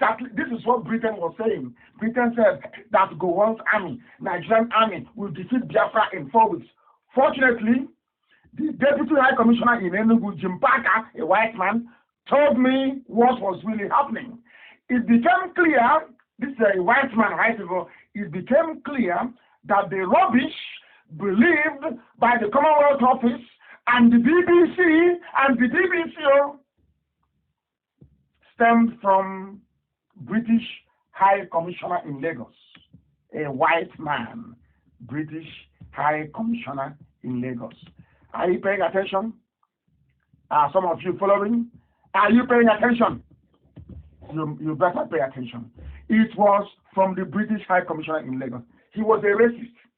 He was a snob. Do you know why he's a racist? Because he realized in his research that only Biafrans can make a black man stand like a white man. So he was angry with Biafra. You think they don't research? Once you write to them, they start to research Biafra. They start to research what Biafra is all about. Don't you know that? They begin to research Biafra very, very well. They research Biafra. This one research Biafra discovered that we are the children of the Most High. That Elohim is with us. I'm telling you, do you know they shut down my system? As bizarre as it sounds, that's what they do. They must continue because they can't stop us. They cannot stop us. The British High Commissioner was a racist and a snob. He knew what Biafra meant. He knew what Biafra represented. He wanted to squash Biafra. He didn't want the light of God to shine in Africa. He did not want Africans to go to good schools. He never wanted black people to have good hospitals. He didn't want us to be developed as human beings. he knew, the British knew that the only hope Africa has is Biafra. The white man knows things. That is why they suppress Biafra. That is why they don't want Biafra to come. And unfortunately, some Yoruba are doing the devil's work, supporting them. I was, of course, I'm sorry, Fulani is supporting them. You can see the wickedness and the hatred of a black man on a black man. Why don't you want Biafra to emerge? They don't know. They have no reason. They have no excuse. But what they know is that Biafra must not be. And what is the reason for that? Nobody knows. Nobody knows. That is how deadly the world is. And that is why I am bringing you this very gospel today. A gospel of heaven. I'm telling you the truth. They can't see what I'm saying. Nobody in their right mind can be what I'm saying. These are historical facts. Historical facts. They don't want Biafra to emerge. As the Bulgarians told Chief Justice P.K. Mukherjee of blessed memory. You know what they told P.K. Mukherjee? They said to P.K. Mukherjee, one Japan is enough. P.K. Mukherjee went to go and ask for help. They said, one Japan is enough. We don't want another Japan in the world. They were referring to Biafra. When our kids invent something, you would expect white people to be happy, but they are not. How can niggers be producing machine? You think they're happy with Biafra? That is why when somebody goes out, when I see somebody fighting for Biafra, I know the frustrations you will encounter if you're not made of the right stuff, so to speak, you will give up. You think when our kids build toys that they're happy? No, Fulani is not happy. Yoruba is not happy now. Hey! Because for Yoruba, his greatest achievement in life is that he has a higher position than an Igbo man. That's all. It doesn't matter what the Fulanis are doing. Yoruba is okay with it. The only problem Yoruba has is an Igbo man beneath me. That's all. People don't know the meaning of Biafra. I look at them and I laugh. I say, do you know what you're fighting for? Do you think this? Oh, but when is this Biafra coming? When is it coming? You're talking too much. Oh. You should come down and start fighting. Dear me. The worst war you can fight is one in which you're not prepared. The invasion of Biafra land took the Janjaweed nearly 40 years to plan. 40 years. The conquest, this conquest is executing now, 40 years to plan. They have the war chest. Their war chest now stands at nearly $22 billion US. That is the final war chest to maintain their hegemony. An Igbo man cannot bring out $100,000. It's impossible. Instead, he can't take his village. Instead of an Igbo man to bring out $100,000 to defend his land, it's better for you to go and take his village. And that's why the Fulanis have come. They know Igbo, there is no way an Igbo man can bring out one to buy weapons. It's impossible now. They know it. That's why they have come. And as they have come, they just use the tractors like the pig from the creek, the idiot of Upper Niger, what all rubbish is called, to be confusing you. Oh, you're doing something. Oh, can you, Janjaweed and your village, oh, can you see this constitution? Here, it says the preamble. I was talking about Bagoka. They're talking about preamble in constitution. Preamble. Oh, dear me. We must continue. We are live and direct. The whole world is listening. Mankind is attention. This is Radio Biafra. When we preach, everywhere I come to a standstill, then they know it's the truth. The whole truth and nothing but the truth. Oh, come home and fight now. Come on, idiots. Mandela went on exile. George Washington went on. Everybody. Jesus Christ on exile. Moses on exile. Prophet Muhammad on exile. They don't, because they don't go to school. They don't read. They know nothing. As soon as they graduate, they call them from a politician will call them 3,000 naira a week. Iraq. They say, all correct, sir. All correct. After doing cultism in school, they come in the fire programs. They don't know history. just like the Greek pig. He doesn't know history. Biafra is a map, is a confluence of Lebanon, and Lebanon met River Cross, and the water was turning, and it's Biafra. He dropped. Look at what is coming out of the idiot's mouth. So you go for an interview, they ask you, oh, this is Biafra you're fighting for. Well, what does that actually mean? He says, yeah, the river came, it's from Lebanon to Gabon, and the water was swimming, and the Portuguese saw it, and the name is Biafra. Hey! Arrow.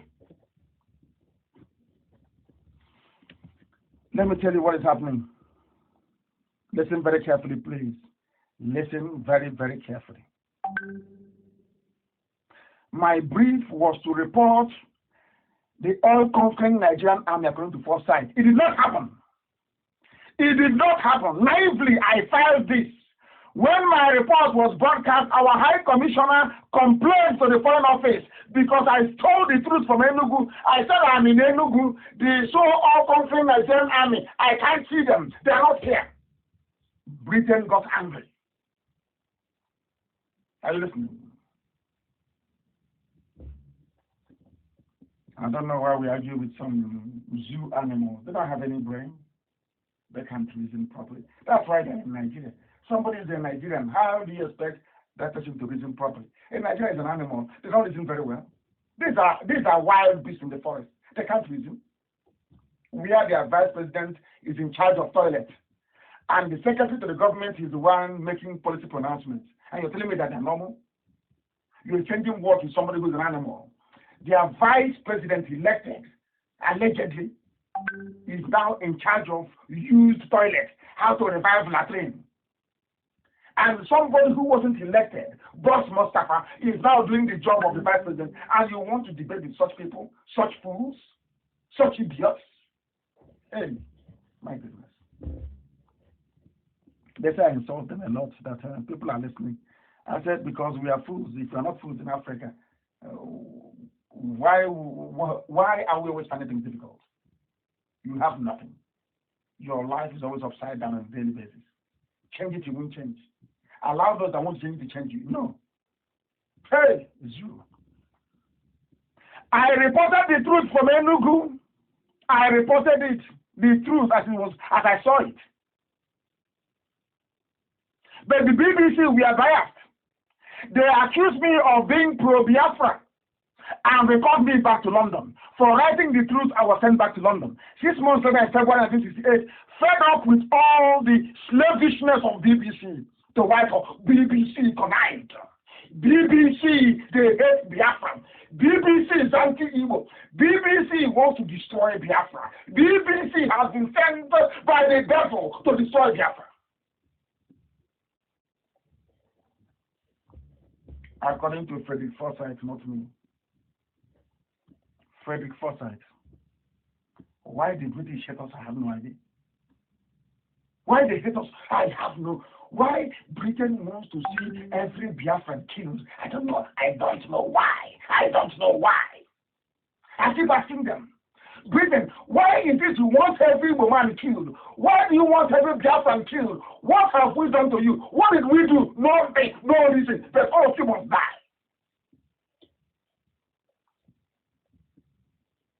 The vice president is in charge of toilets.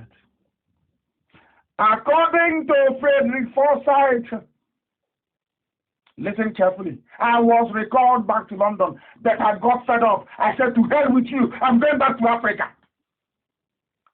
And Ojukwu received me and said to me, so you have rejected the British propaganda. This very article is there in the open. Everybody can read it. Instead of Hanez and Dioshi, the so-called intelligence, all those idiots, they call the idiots, they call it.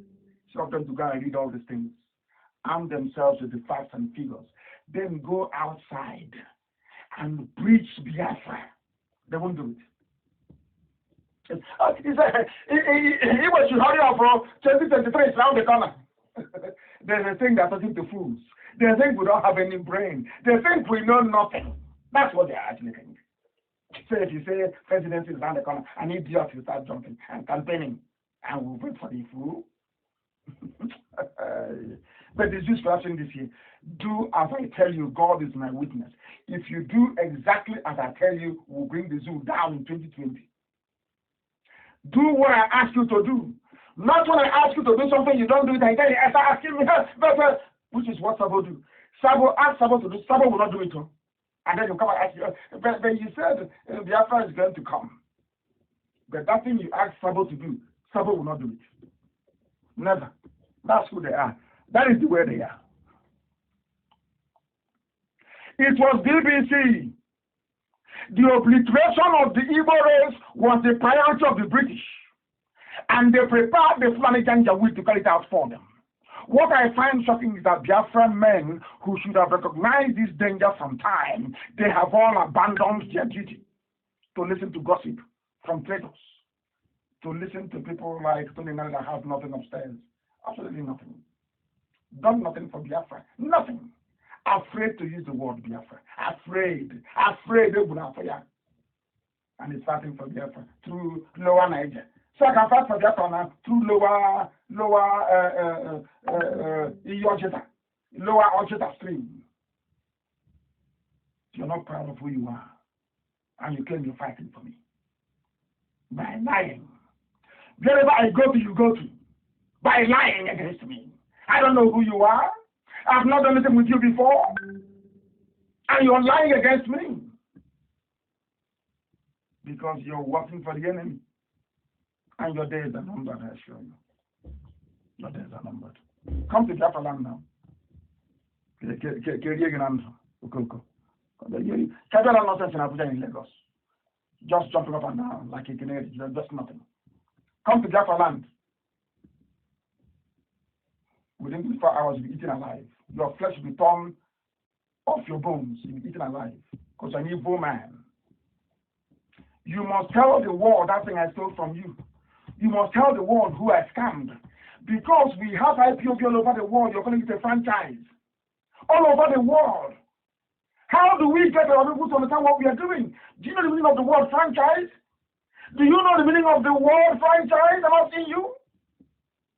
So when ANC was fighting, people were protesting all over the world. It's franchise? Hey. Okay, I don't know. All you liars and workers of iniquity, it shall never be well with all of you. Never. Do what I ask you to do and Biafra will come. Just do it. You see what will happen. After all, relaxing. Let COVID-19 finish. I will come with fire and brim. You see that rock? It will melt before your eyes. I will so much disgrace Nigeria. The way I will disgrace Nigeria. Oh, Chineke, the way if they see a Nigerian, they will deport the idiot. Once you say you're Nigerian, you'll be deported. I'm telling you the truth. How I will disgrace Nigeria. Any year that hears it, in a million years to come, will say God was with them. I'm telling you the truth. Let's COVID-19 finish. All that nonsense. Today, the boy is light skinned. Tomorrow, they're not quite sure of his color. The other day, he's a 45-year-old. Another one is 22. Nobody knows what's happening. All that game, you idiots. All that game that Yoruba is helping the Fulani to be protecting. That is, you know, Asarok is empty. Every idiot. I didn't say reasonable people. Because if you're reasonable, you would have known long time ago.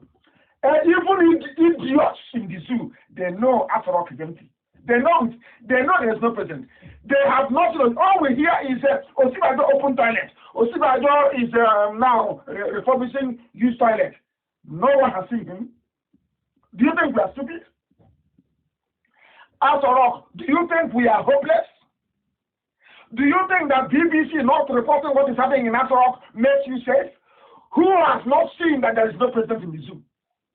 Who hasn't seen that all the photoshopping going on? Are you telling me that BBC in Abuja, BBC in Lagos, they have not seen all the Photoshop pictures?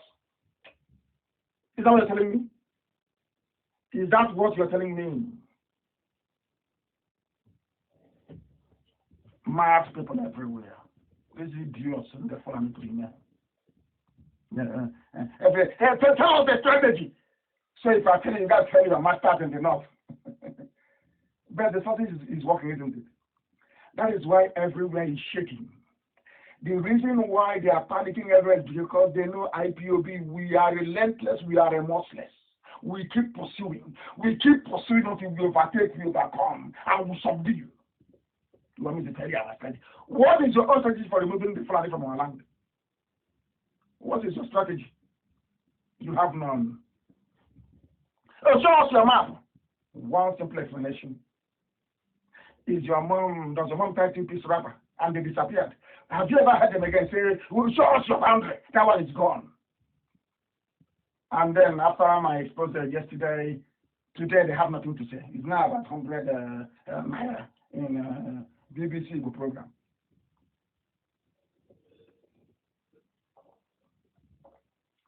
I was having a sip of water. The Yoruba bought into all the garbage because it places an Igbo man beneath them. That is why Yoruba is supporting evil today. Yoruba knows there is no president. Yoruba media, they know very well that Osibajo is in trouble. They have not seen Osibajo for a long time. But the only fear they have is that once we announce it, the zoo will collapse. And the world will say, Nnamdi Kanu has been vindicated. What their fear is the Yoruba pastors. Because their businesses will collapse. The world will say to them, how come you did not see the thing that Nnamdi Kanu saw? That is why they're closing it up. If you don't know, let me tell you, you don't know how many enemies you have. You have no idea. Toilet vice president. And Yorubas are just smiling every day. We are Nigerians. So. Hey, I don't support evil. We don't support evil we don't and can never. And that is how Biafra is going to be. We can never support evil. Not now, not tomorrow, not ever. Do you know why I say the things that I do? Because we are whiter than white and whiter than snow. Spotless. That is why I say all the things that I do. If you don't know what I did, come out and say it. Defense fund, did you contribute? No. Do you know how much was contributed all over the world? Today I'm telling you, $142,000 all over the world. And we have it. No cocoa. Useless fools everywhere. Useless fools everywhere. Mad people. Listen, maybe. Everywhere. Everywhere. But things changed. British covert interference, Britain started to work for the zoo because Nigeria could not defeat Biafra. This is according to a white man. Nigeria could not defeat Biafra, and because of that, Britain got upset. Britain was very, very upset. They started to interfere in the war. They started to advise the Janjaweed from the north. They started to supply them with weapons. Contrary to the agreement, Britain started to give weapons to go on. Fresh weapons to go on. Britain now set up an advisory committee. That was why I said that the Biafra War was the Third World War. That is what I was expecting. That was what I expected Nnamdi to say yesterday. Biafra War was the Third World War. Britain could not fight Biafra direct. They used the Fulanese and the Yorubas, the gullible Yorubas, to fight Biafra. It is here in secret papers from Britain. Britain fought Biafra, not Nigeria. Someone said Nigerians, you are talking rubbish. It was Britain. It is here. Official government papers, official British papers from a British war correspondent. Britain gave military support, advisors to Nigeria, the same way that Britain gave advice to the Jordanian army to defeat Israel in 1947. Britain, I don't mean Britain has been programmed to fight the children of God everywhere. I don't know why. They have that in them. The entire officer class of the Jordanian army in 1947, 1948 were made up of the British. Just to kill Israel. Are you aware of that? The same thing that Britain did. But do you know why they succeeded? Britain succeeded because of the template we used during the war. Chukwu Vikadiama was not ready. Now he's ready. Just do as we tell you and watch miracle happen before your eyes. Just do as you're told. Britain was now fighting the war using using Fulani, I would say, and Yoruba. And remember what I told you. All that Yoruba wants in life is for an Igbo man to be beneath. That is all. That is the ambition. No other ambition is, am I doing better than an Igbo man? That is their only ambition in life. And that is the truth. According to Frederick Forsyth, Britain set up a war advisory team for the Nigerian army. They inched into Biafra land, and we fought and pushed them back. Now, Britain could not win the war on its own using Fulani and Yoruba media, propaganda, and lies. They now went to Russia to go and beg Russia. Russia brought in what is called the Illusion bombers used in the Second World War. Russia deployed in that tiny Biafra, that same small Biafra, that small Biafra. Britain came to support Janjaweed and the Yoruba. Britain could not defeat Biafra. They went to Russia to go bring Russia to join them, to help them to fight.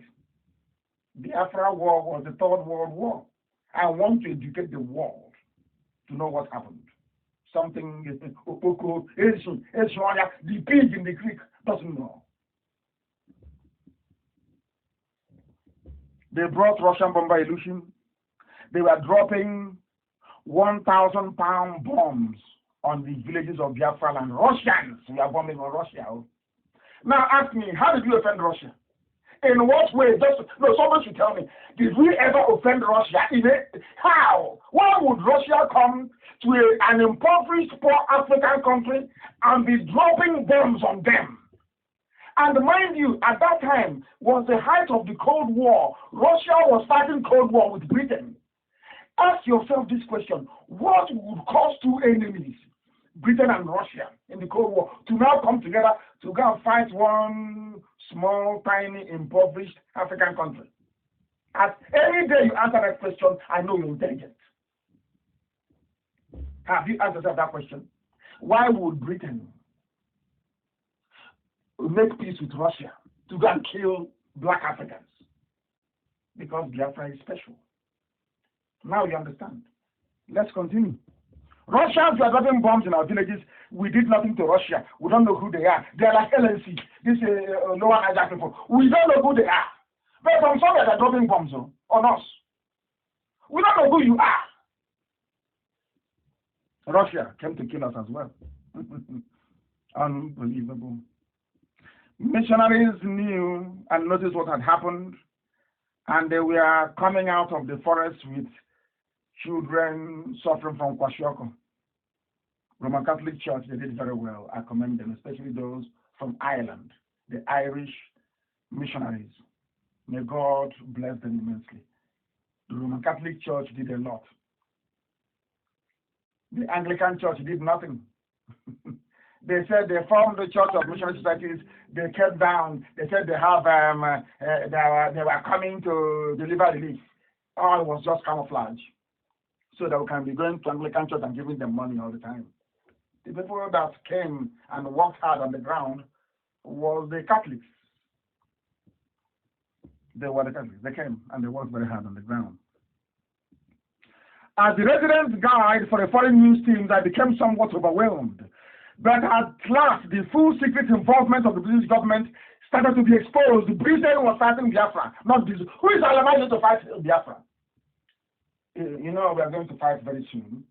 And when that war commences, Britain can no longer come in. Because now, the whole world have eyes and ears. We will only fight the Nnamdi from the north. And you see what we're going to do to them. There will be no more British help. Maybe the Chinese will try and help them. But we'll see what will happen. Our people think that they can run away from the war. The war is coming. You can't escape it. It's God's punishment on the Igbo race for selling their own kind. Slavery. All those people dying and being killed in America by white policemen Your ancestors sold them. Before the white man came, you started to sell your people. God, God, he forgives but he doesn't forget. There will always be a price to pay. And that price is about to be unleashed. I'm sorry to tell you this. That war you're afraid of, you're about to fight it now. The Fulani brought it to your homes. And if you survive after this, then indeed you're destined to survive. People are going to die. I'm sorry to tell you this. People will die. We must continue. We must continue. Kwashoko everywhere. That same July, the Daily Express of London, another UK newspaper, the cameraman David Keynes ran off a score of rolls of film and took them to London. Back then, the British public had no idea what was happening. Do you know why? Because the BBC would not broadcast the truth as to what is happening on the ground. As Biafrans were dying of kwashiorkor, brought in by Awolowo, or Bafemi Awolowo's kwashiorkor. Death by starvation. Death by starvation. BBC never reported it. The same way they are not reporting the Janjaweed invading our land today. You ask BBC, I went to Soka and we asked them, they said it's one village fighting another, as if we are foolish. BBC, but you are telling us that we are dumb, we have no brain. That what you are seeing every day, we are, Chimeka BBC. Hey! BBC. The British public never knew. The British public did not know because the BBC failed to report the truth. British Broadcasting Corporation, why did they not report the truth? Because the UK public would have asked them, what are you doing about this? BBC was working hand in hand with the government to cover the Holocaust. If our people working for BBC had any shame, they would resign tonight. They had any honor. BBC was evil. Evil.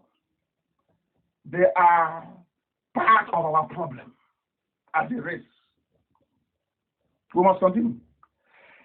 The people in England now discovered there were now questions in the House of Commons. A conservative MP, out of anger, named the child of Biafra. Out of anger, the British lawmaker named the child Biafra. John Lennon was upset, returned his OBE. John Lennon, the famous John Lennon of Beatles, said, no, this is evil. It wasn't done by the BBC. This one was done by the Daily Express, a newspaper. Now you know who your enemies are.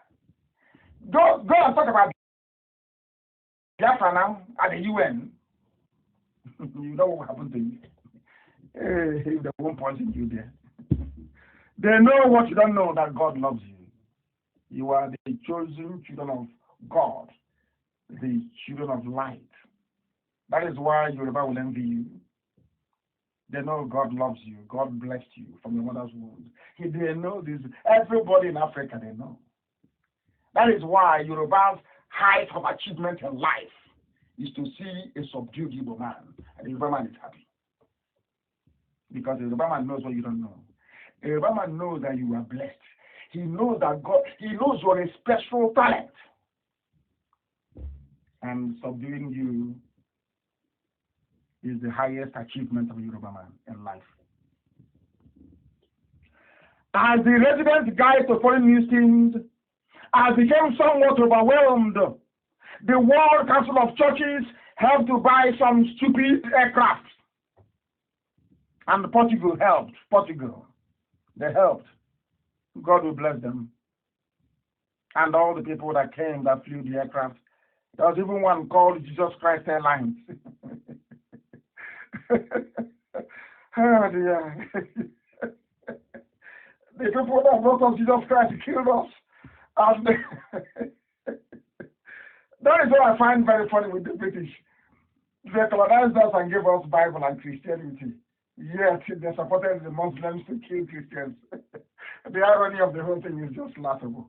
Honestly speaking, it's just laughable. Oh, dear me, laughable. Facebook is trying their best. They will replay it over and over again. It will be replayed. Britain gave us Bible, no?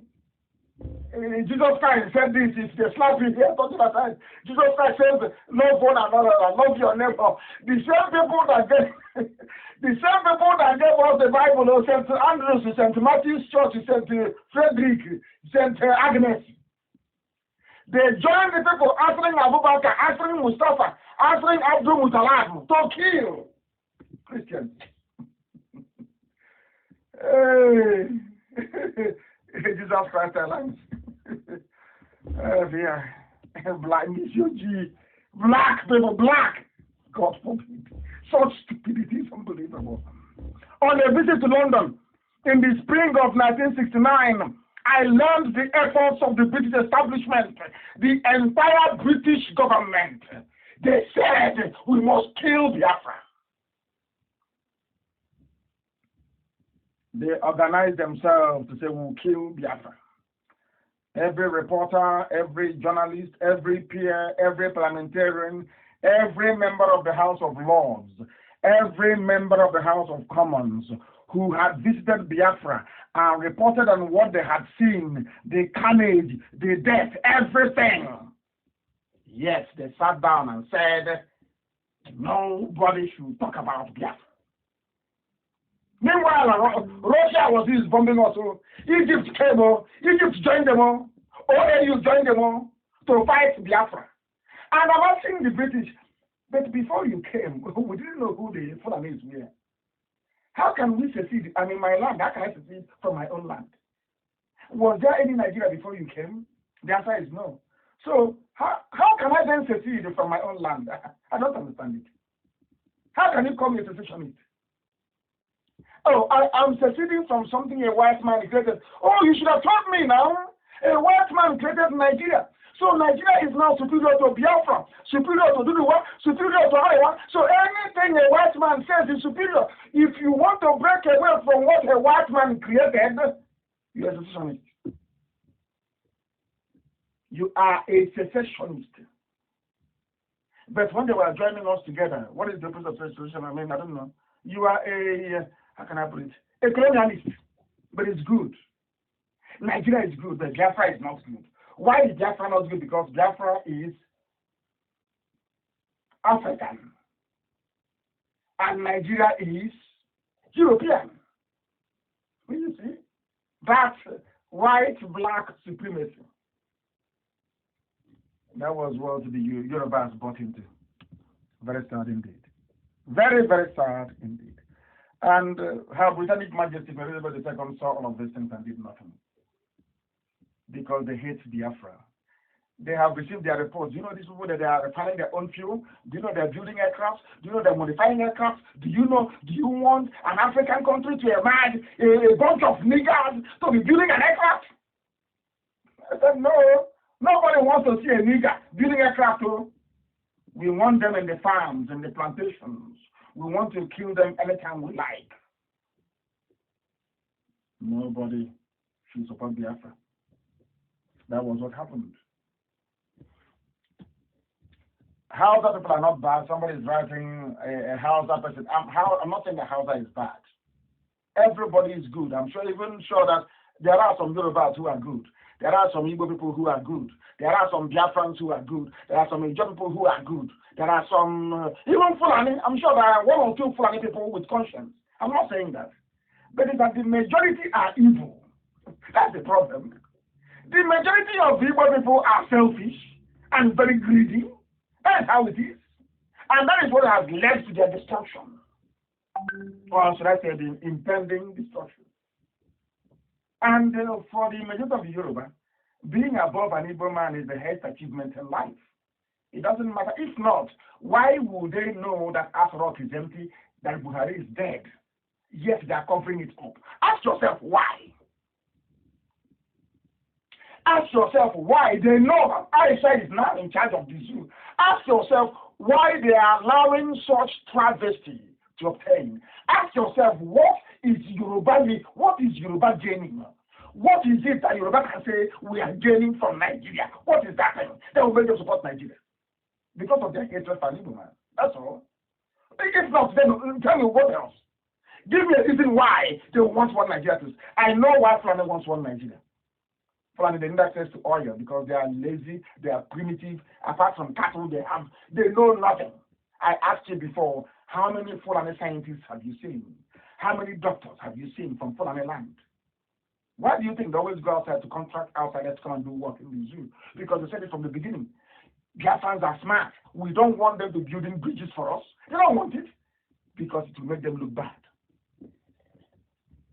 That is the truth. What time is it? I don't want to exceed. It's just gone past 2 hours. I must quickly proceed. I wanted to teach something slightly small about the pig in the creek and his nonsensical offerings about Biafra and the origin of Biafra. He's a bite of it just to tell you how dumb and how foolish he is. He doesn't know anything about Biafra. I want to school him. There are 3 names for Biafra. No, 4 actually, 4 names. One is called Biafra. I've said this many times. Listen. B-I-A-F-A-R, Biafra. One is called Biafraez. One is called Afara. Afara, where I come from. I'll publish all the things later. Where I come from, Afara. B-I-A-F-A-R-A, Afara. There is Biafra. He doesn't know all these things. He said it's from Lebanon to River Fernando Pope, talking rubbish. But I want to let him know that the Biafra people, or should I say kingdom, was in the Cameroons, located in the Cameroons. The same Biafra. What he doesn't know is when I tell you something, I substantiate it with historical facts. Facts. Indisputable. Allow me to teach this once again tonight, and perhaps for the final time. I will make reference to it now and again. Please. The pig from the creek, in attempting to play the role of a go-on for the caliphate, because they're using him, unless you can see, you don't know the caliphate. They're using him, of course. Anybody comes and leave him now, let him. The person is one of them. The pig in the creek. He decided to try to show that he's an intellectual. He mentioned Chief Frank Opigo, that we all respect and revere very much. And a German that knew more than Ojukwu, that our name was Biafra. And he gave Ojukwu the reason why, not because of Biafra of Biafra, no. He didn't know that Frank Opigo was a historian. He was the principal of Okreka Grammar School, one of the best schools you have in Biafra land. Secondary school ones, of course. He didn't know that. So he thought Frank Opigo was like him. A tout who did maybe a bit of oil bunkering when he was about to sell kerosene to fellow smugglers. He saw somewhere and said, oh, the Portuguese saw water moving and said, oh, it's Biafra. This idiot doesn't know the pig in the creek. He does not know that Frank Opigo was a historian. And what did Chief Frank Opigo discover? He recommended the name not because it's an Ejo distributory or estuary, no, because he knew what our name was. And Facebook is not happy about this, but I'll tell you. I want to bury his ignorance tonight, completely and totally. I want to bury the ignorance of the pig in the creek. I want to bury his ignorance about Biafra this night. So next time, do not talk rubbish. I sequencing one after the other. So you understand what I'm saying. Listen carefully, please. The conspiracy did not. You see what the British are doing? It didn't start today. The conspiracy against Biafra goes back almost 300 years, starting from the Portuguese. It was the Portuguese. It was a Jewish man with the Portuguese that recognized that this is also part of the Jewish family. There was a map drawn up by Robertson of Shoreditch. I've said this before. when there was only Zamfara, Bini, and Biafra. Robertson traveled, he was an explorer, traveled through the desert and came into Zamfara and asked the Zamfara kings, who are the people living over there? The Zamfara kings told him, they are the lost tribe of Israel. I have the map. Now, we proceed carefully and very methodically. The name Biafra came from the Afar region of Ethiopia, the root of the second migration from the land of Samaria. That is the reason why only the Biafran people are light-skinned on the coast of West Africa. Listen to me very carefully. I said, the only place where you can come to and they give birth to somebody who is almost white is only in Biafra land. Because of our bloodline from the land of Samaria, from the land of Ephraim and Manasseh. This is the second wave of the migration, all the way from Kush land. They migrated into Sudan, into Ethiopia, the Afar region of Ethiopia. As they were migrating through that particular route, coming into the Cameroons, they retained their name, the calling of the house of Ephraim and Manasseh. They are to call, the calling of the house of Ephraim and Manasseh. They came through Afar. Do you know what happened? Geography tells us that when they were in Cameroon, they were called the Afar people, Biafra, B-I-A-S-A-R. As the migration continued into where we are today, the Portuguese came and gave and recognized who they were. They could not pronounce Biafra. They called them Biafra. Listen very carefully, please. There was a man that wrote something. Because successive kings of England, of Portugal, they suppressed all the information concerning their travel to Africa. They knew who Biafrans were, so they didn't want to write about it. It is in Portugal. Listen carefully, please. So, under the reign of King John II, 1481 to 1495, the Portuguese went to a great length to hide the history of Biafra. I'm giving you facts and figures, not where water was dropping up and down. The Germans came after them. After that, Manuel I took over and made a royal decree. Anybody found discussing about West Africa and about Biafra will be put to death. These are official Portuguese papers. I know Facebook is very mad by this time. Here we teach history. However, there was a man called Duet Pacheco Pereira who lived from 1460 to 1533. 1460 to 1533. He wrote papers that after his death were published as a collection called the Esmeralda. I want the pig to learn history, not rubbish. I teach you history for free. And as I'm giving you references. That is why the name Biafra is sacred to IPOB. None of you know, you don't know nothing about Biafra. You know nothing about it. All of you. Tonight I teach you what it means to be a Biafran. He wrote papers. He lived from 1460 to 1533. Those papers were called Esmeralda.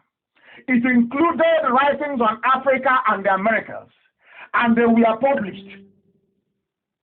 Even before Christopher Columbus claimed he went and discovered America, the Portuguese royal court were discussing Biafra. Duarte wrote, I'm sure the pronunciation is right, wrote in his Portuguese letters that the channel of the river, the pilot, the coastline of the land coming out into the sea, he gave the latitude to be 11 degrees north of the equator.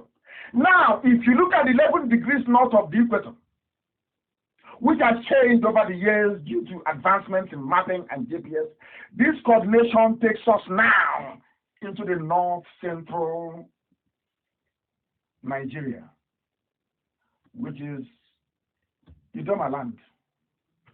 Are you listening to me? This is from Portuguese archives, scientific papers that the pig doesn't know about. You don't know what Biafra is. If there is a Portuguese name, I look at the fools and I laugh at them. They know nothing. Absolutely nothing. They said this place is the confluence at Holland Power. This very confluence where the water comes together, Benue River and Niger River. Elohim. So the land from Kogi down, as I have told you, Igala land. Hey, a Portuguese writer, Duarte. His name is spelled Duarte. The inhabitants of this country, they are called Biafraes. The spelling is Beafares. How they wrote the same boundaries I told you. I told you Ghana land is Biafra. I told you that Idoma land is Biafra, which is Lower Benue. I told you that was exactly the same place that God Almighty in heaven stopped the advancement of the armies of the north under Queen Amina in Zaria almost 300 years ago. Did I not tell you that? I need you to tell me about map. They have not read. The aliens, they have not been to any library. They have not done any research. People talk rubbish. They don't know what they are talking about. They don't know what Biafra means. They don't know how deep Biafra is in the spiritual realm. They have no idea. That is why Facebook is mad now. They are crazy. But I must preach the gospel of heaven. Elohim gave me a mandate to preach, and that is exactly what I'm doing. A message from heaven to the living. Indisputable. Geography, history, politics, government, all weaved into one. Religion as well. That is. Kogi State, Benue, from where I told you, Gala land, Idoma land is Biafra. Even according to the Portuguese, they call it Biafra, yes. And we are subject of the king of the Mandingos. They were very black and many were naked and others wore cotton cloth. Hey, oh my goodness, they even bought some slaves from there. Why Elohim is angry with us? Now it is why a lot of people claim that Biafra is Portuguese name because this Portuguese writer Duarte wrote about it. That when they came, they couldn't pronounce our name properly, which was Biafra. Afara, my village. They named it Biafra. So the land from Kogi down to the Atlantic is Biafra. Duarte wrote that the island at the mouth of this bay, being the Biafra, which is Bonny, and the mainland. Now listen very carefully. They have 5. He described everything. He described, this is Portuguese, so Portuguese described everything. You know what they said? Duarte said, he said, the inhabitants of this land are Igbo. IGBO. Not Niger Delta. Not even Ijo. Because Ijo is a subgroup of Igbo. If they make noise, I'll prove it to them that we're all one people. Everybody came from Igbo. The Portuguese wrote that they're all Igbo people. And that Buta is the language of the Bantu tribe of Cameroon, of course. It's a mixture. I'll get into that later on. It is worth knowing that the Portuguese came looking for the Garden of Eden. I don't want to say this on air before they stop giving us, before they say that Biafra will not come. But let me put it to you this way. The white man saw something. That was why, one day I will tell you why they used Enugu as the capital of their administration in the east. Garden of Eden. One day I will teach you that, why Enugu was chosen. Hey, the white man came looking for the Garden of Eden because they were told that the Garden of Eden is at the center of the world. And the center of the world is Biafra. And they came looking for it. That is why they don't want Biafra to develop. And that is why the British think that any day Biafra comes, that the Messiah will come. That is their fear. If you don't know, let me tell you. So when Satan goes into a Yoruba man or a Fulani man and saying work against, anybody working against Biafra is working for the devil. I can tell you that. It's making me to become a bit emotional. I don't want to go. There are some things about Biafra that mere mortals don't know. Unless you are in the realm, you can't see it. You're blind. It is there in all their papers. The white Europeans, they know. They said the God of Eden is in Biafra land. And the British are afraid. If you give them freedom, that the world will come to an end. That was why I said that Biafra is the last miracle on this very earth. If you know what we encounter on a daily basis, you'll be shocked. You will be. In the reign of Elizabeth I, 1597, her ships came to West Africa.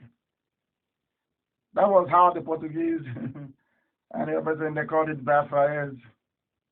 But I'm going to shock you this night from encyclopedia.com. Go to encyclopedia.com. And in encyclopedia.com, you enter Royal Niger Company. I want to tell you something, because when Royal Niger Company came, the British decided to divide us and started to call us funny names like Niger Delta. That was how it came about, if you don't know, because the British were afraid of the word Biafra. The Biafra, when they hear it, it reminds them of the glory and the might of black people. It reminded the British of the promise that God made to black people, and the only way to keep black people down all over the world is to keep Biafra down, and that is a fact of life. That is something that we know, that is something that the whole world knows, and that is something that they are trying to keep away from you. That even when the British came with their Royal Niger Company or whatever it is, now listen very carefully. I want to educate our people. The Royal Niger Company came, they combined their functions, this is from English Encyclopedia, please. I want to read this thing for you. Its trading prowess opened up the territories of several communities and nations with which European trade had previously been only indirect. They mentioned Urobos, Ukwane, which is Igbo, of course, Ibibio, and Igbo in Niger Delta. You want me to repeat that? This is the British. Hey, is the pig listening? All your upper, lower, upper Niger, are you listening to what I'm preaching this night? I'll read it again. Urobo, Ukwane, Ibibio, and Igbo in Niger Delta. I think on that note, I bring this program to a close. I bring it to a close because we have preached this very gospel this evening. And Elohim is with us. Let no idiot come and tell you rubbish about Biafra. I will publish the maps very soon, if not tonight, tomorrow morning. All the maps we have, Biafra, as the names are changing. And let me tell you why I would bring, or Elohim will bring Biafra in my time. Do you know why?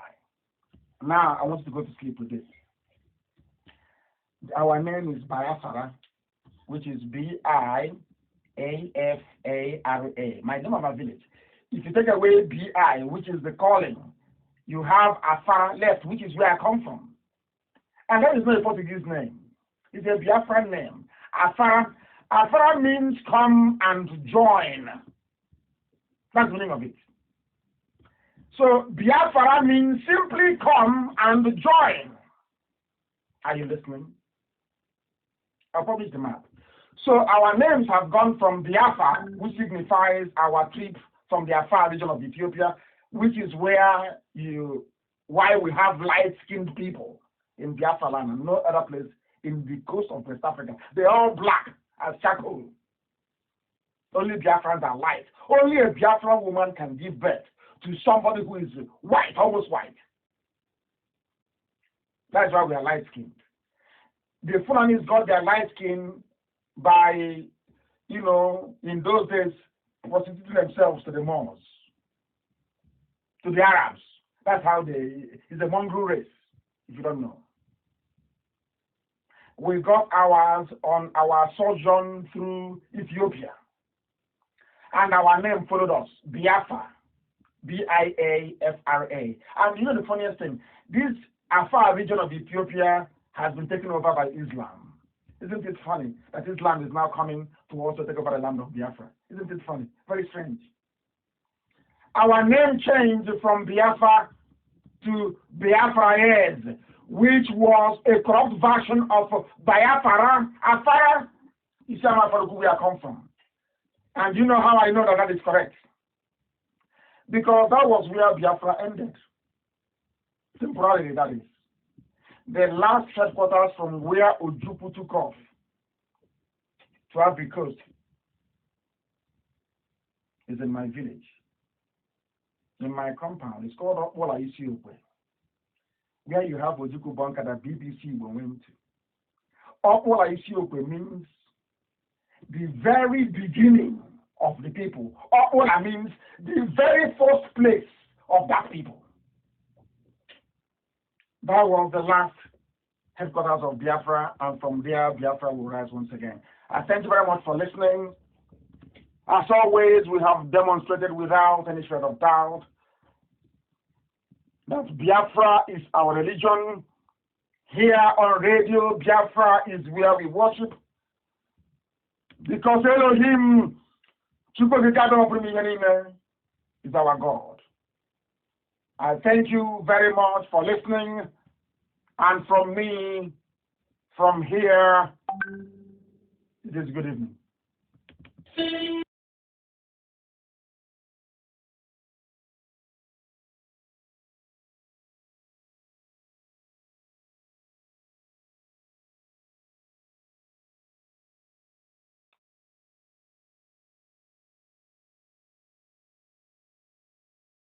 Another Savior, holy, holy. Holy, holy, holy, another Savior, holy, holy, holy, holy, Well, this is Mobien. This is dedicated to the gallant heroes of the Nigerian Biafra War and IPA families all over the world. I remember the Nigerian Biafra War. In the thickness of the Biafra genocide, hey, one my river the vanishing of the life. Let the great Biafra army to fight, and they were singing out. Holy, holy, holy, holy,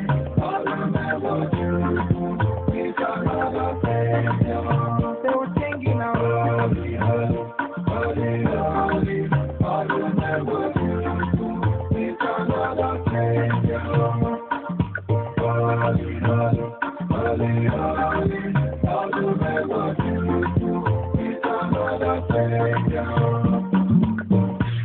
many years after the genocide, whoa, yet another great leader has risen up now. Oh, and he's leading the Biafra to victory. Madika, Yazika, Kokwanam, hey, Anamekele Mazuchemefo, Manemo, it's an honor having you on board. When I'm singing along, holy, holy, Nnamdi Kanu, it's another Savior. Sing along, holy, holy, holy, holy, Nnamdi Kanu, it's another Savior.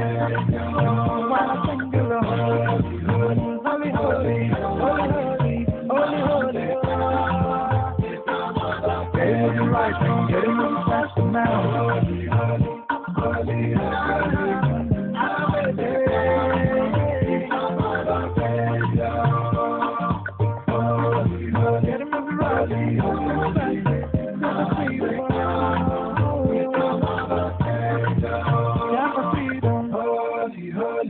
Holy, holy, Nnamdi Kanu is another Savior.